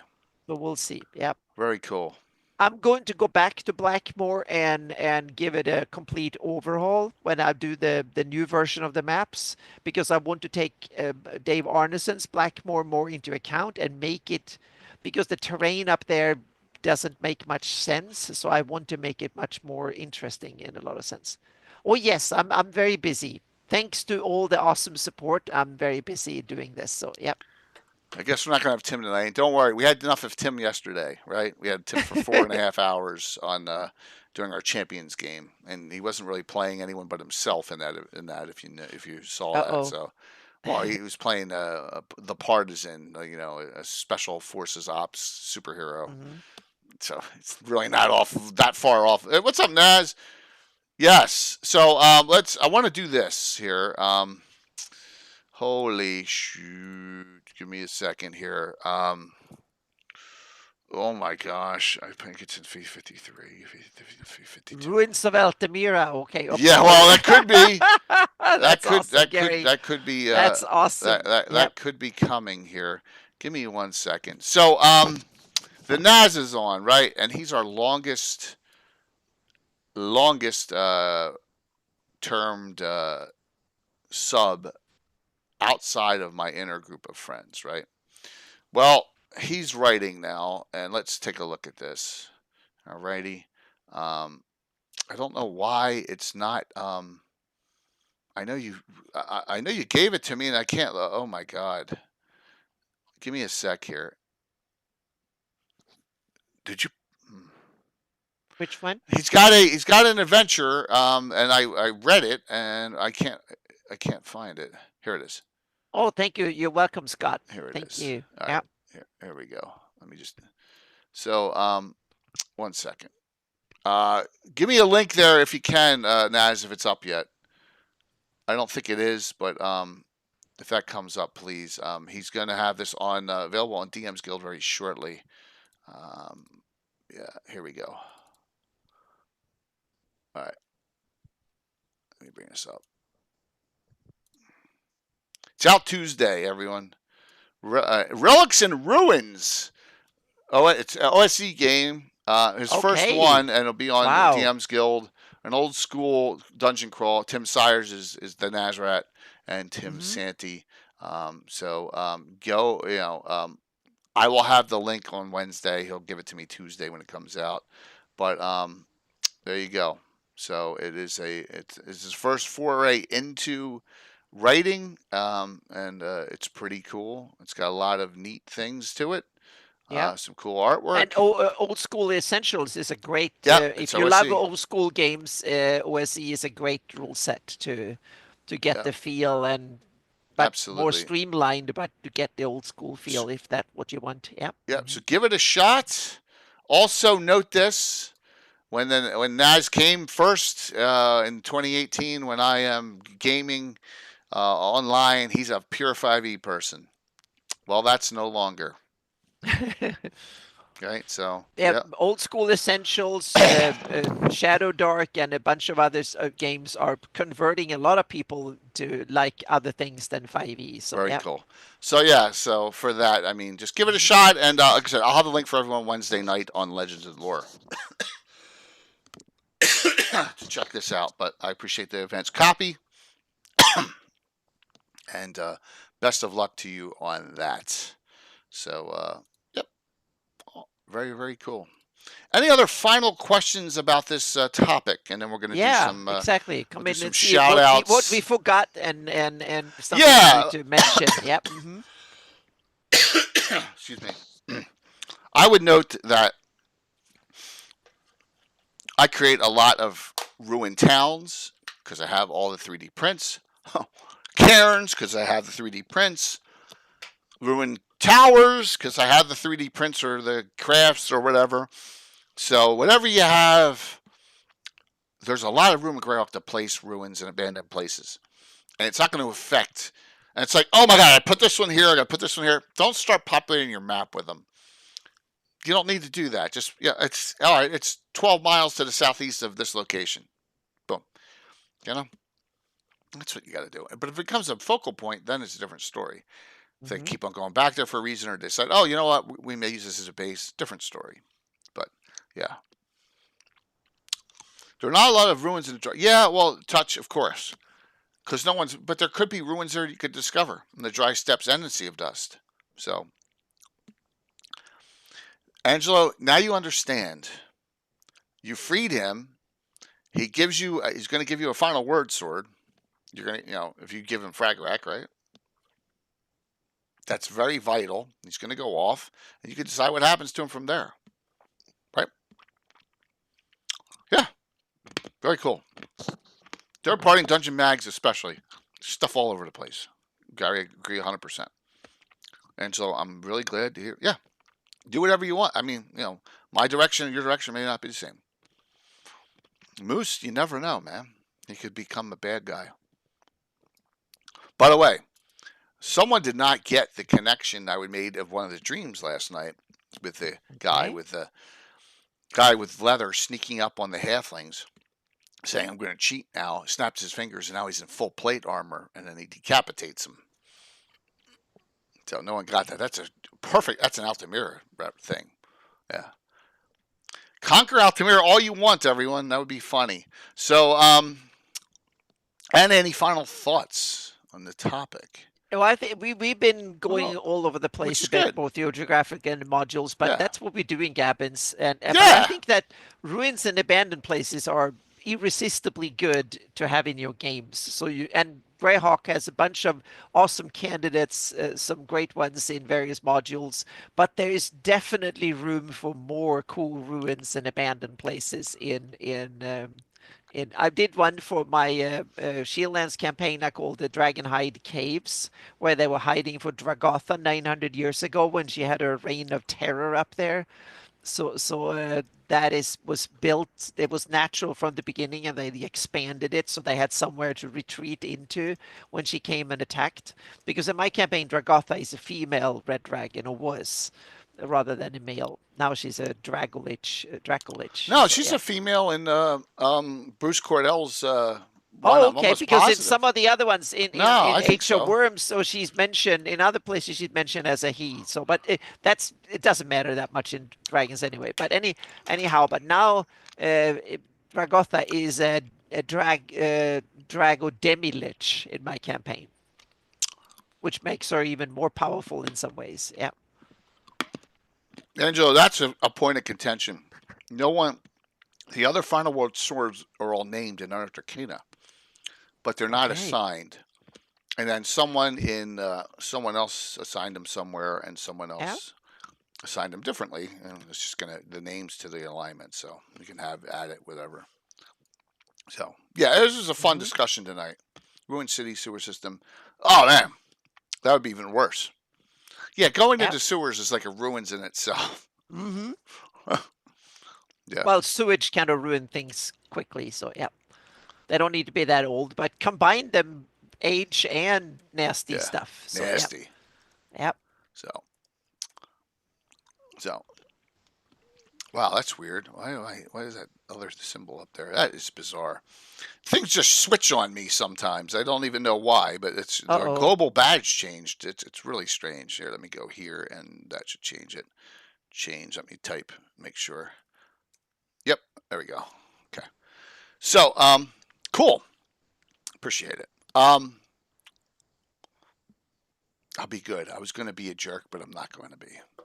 I was going to mention something. Everyone loved.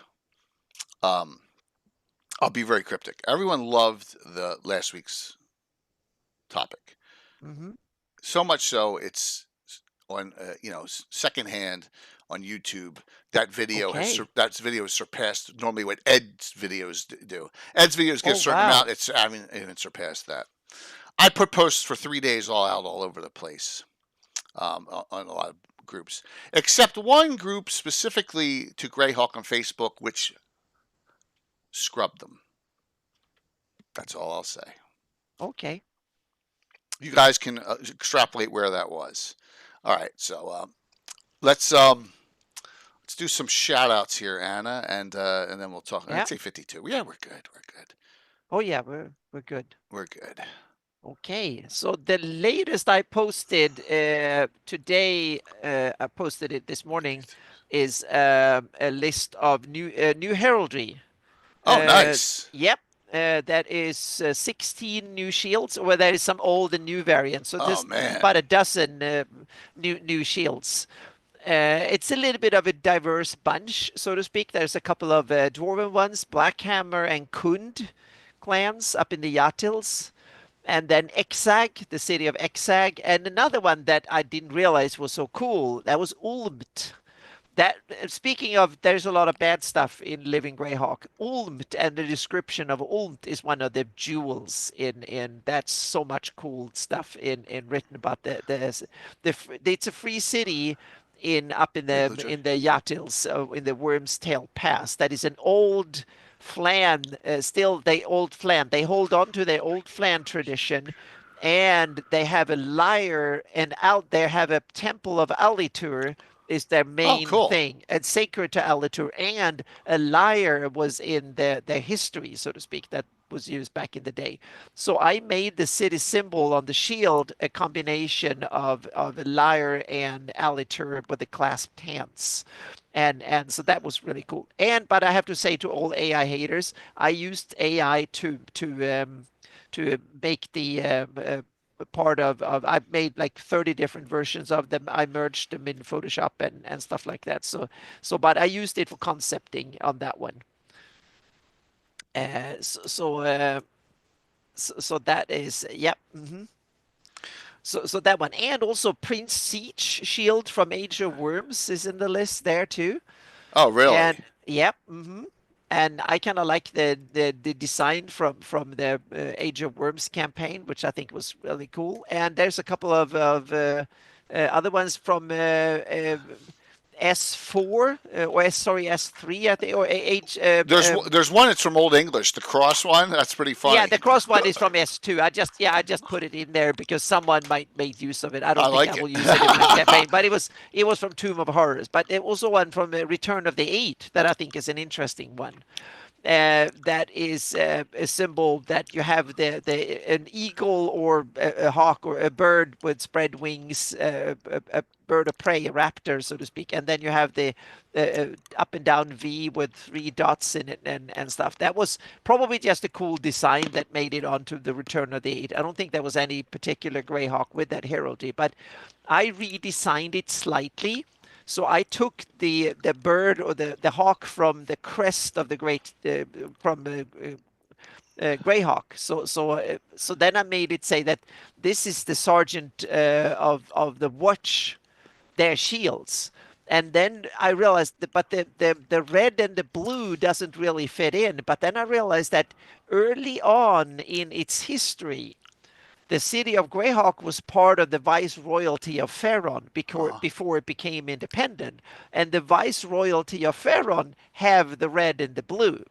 So my theory now, I forgot to write that in the post, but my theory is that the red and the blue, those colors came from the watch was originally constituted by the viceroyalty of Ferron. That was then ruled by from divers back in the day, because divers is probably older than Greyhawk as a city, so to speak, in that sense. So that's where it gets its original colors from. My intention is I made this like a watch sergeant's shield. So now I intend to make a watch captain or Oh, higher cool. officer shield that I make the black and the gold and stuff version of this too. So that was one that I came up with. But that's me retconning the shield design because I don't think that was the intention originally. It was probably just designed because they needed a shield or thought it looked cool. So it was no biggie. So that was, and then I put in a couple of other ones, Nessermouth, just because I felt it needed. So that's my design. Ontzi, the last of the cities of the Solnor Compact, I gave them a shield too. Damn. And Stringen, that was the last of the provinces of North Kingdom that didn't have a shield, so I made them a shield for them too. That ties into their politically thought between Edgefield and Eastfair. So they made a shield because they are the little obscure province. So they politically they needed a shield that could show them that a little bit of allegiance both ways. Right. So they show that they are under Eastfair allegiance with the red nail X banner at the top with the Erdi star, but they used the green and the griffin from Edgefield, but they changed the colors of the griffin. So it was one of these compromise shields to show that they have allegiance one way or the other through the history. So they didn't want to stick up and say we are completely on our own.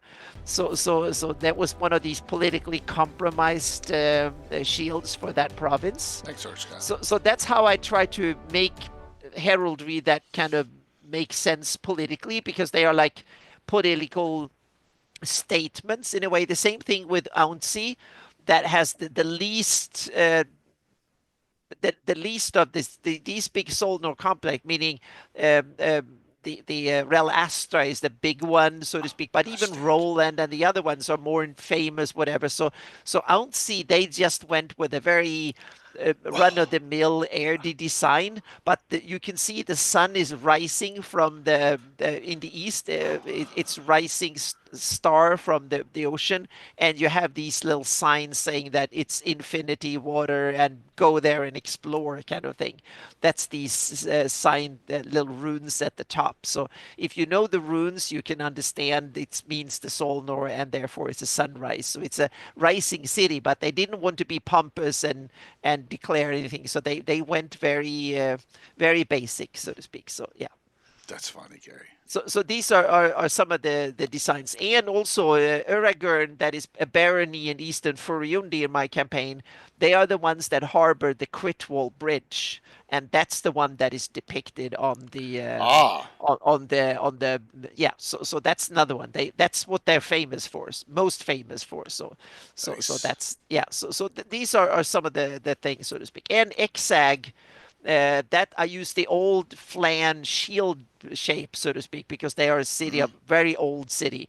But the center is a play of the pyramids with a bunch of triangles, and it's also like the sun. You see that is shining through the triangles in one angle, and that is the sun shining through the mountains into the city, or so to speak. So that's kind of just an old traditional symbol, very simple, and going into it. So those are some of the designs that go for it. And Nessermouth, it's simply a design following the eventide. So they have the eventide hippogriff at the top, and they also have the eventide colors, but they also show that they are a river city. So they have the blue in the middle and green on either side.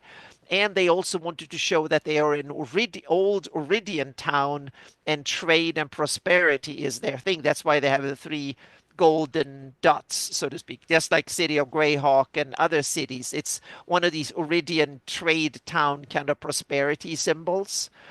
I have it, so that's why they have three of them. The really ambitious ones have many dots, like city of Greyhawk. Diver or city of Devon is one of the oldest that have them. Jalpa has them as well. So there are several others that have it. So that's the story behind my designs, so to speak. So I try to figure out what kind of work. And Blackhammer, it's now an alliance between the Blackhammer clan and the uh, um, Silver Pick clan, and you can see that because there's a hammer and there's a pick in the sign, and there's also the gemstones over the mountain, so to speak, coming out of the mountains. So that's the thing.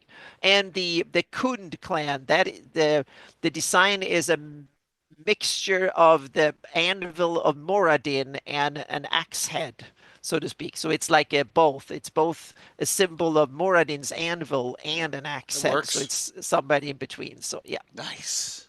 Yep. So awesome to see. Yep. Very cool. So these are, but there's a bunch of more coming. Not too soon, because I'm going to my next. I think my next setup of shields will be Iusian henchmen. From the Halga and all the ones, because I'm doing them for my campaign. So there will be a set of Iusian henchmen. That is one thing that I want to do. So this one was a little bit of all over the place, but the plug some holes. But next one I want to have more themed on Iusian henchmen and underlings. So yep. Cool. Yep. All right, let me go over what we got this week. So yep. We had 5 streams this week, only 4 this upcoming week. Sorry. Wow. I can't do a double header on Saturday every week. So we'll have Legends and Lore Wednesday. Well, I don't even know what I'm running for my guys starting Thursday, but this is set Saturday. Saturday morning, 9 a.m., Nuclear Meets back, adventure number 1111. Curses Upon You. With the crew, we got Coco, Sir Timothy, Rachel, Mark from Marquis, Korg, and maybe one other person for that, but that's the core group for Nuclear Meets. That's Saturday, and then we'll have a Gabbin on Sunday, so we'll have 4 streams: Wednesday, Thursday, Saturday morning, and Sunday like normal. Coming up in the future beyond that, 2 weeks from tonight, right? Yeah, Doug Niles, June 1st. So, and Ed's probably soon to follow that sometime in June afterwards. But yeah, so we'll have Doug finally on the channel. I know it's Memorial Day weekend already. It's really strange. But everyone could play Saturday morning. My wife's working Saturday, so yeah. So I'm going to take advantage of that. So we got Doug Niles in 2 weeks. And then the big one announcements to 24 hours next 24-hour stream. Yes, I'm stupid, and I'm doing another one. I'm starting it in the morning though, and we're gonna run Baltron's Beacon straight through. I have a core group of characters. Here's some of them in Coco, Tim, Korg, Brett, Curtis, and I'm gonna run one adventure with the same group, and I may have some like guests move in like every 8 hours. So yep, it's cool. Yep. Coop, my friend, the ever mysterious Tim, has a Rovers of the Baron mini campaign he does every so often in fundraisers or during Virtual Greyhawk Con with a bunch of the Rovers characters, and a lot of people in the campaign play that, all different levels. So yeah, and that's what's going on. And that's July 5th, 4th of July weekend. That is, yes. And I'll start at 10 a.m. in the morning, and we go till we finish on that. Hopefully, it's only 20 hours, not 24. So I'm not. I'll get done like at 6 o'clock in the morning the next day. So, yes, 7 a.m. start for you playing with Fritz. So, all right, let's see who wins the Classic D&D reprints tonight. Last call, exclamation point, drawing to get in if you haven't already gotten in.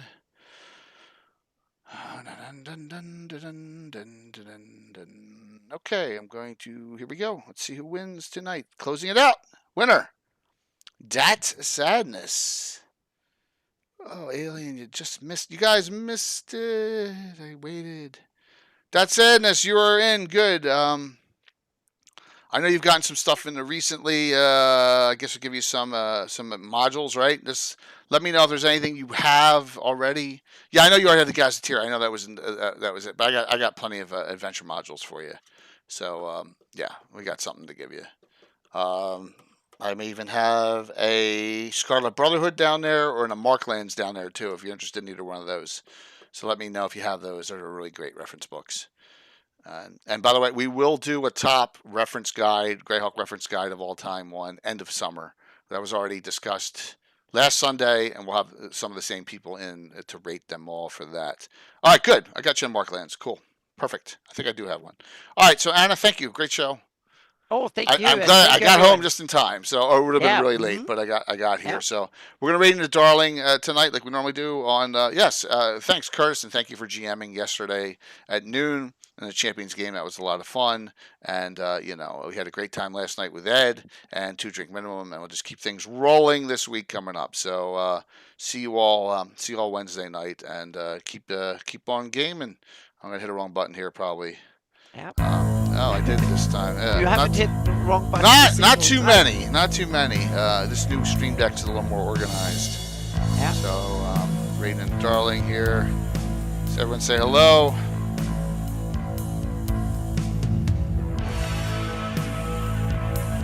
Boom, boom, boom. Let's go in with like 90. That would be awesome. All right, close. There we go. Awesome. 5, 4, 3, 2, 1. See you Wednesday night. Thanks. Yep. Enjoy. Bye, everyone.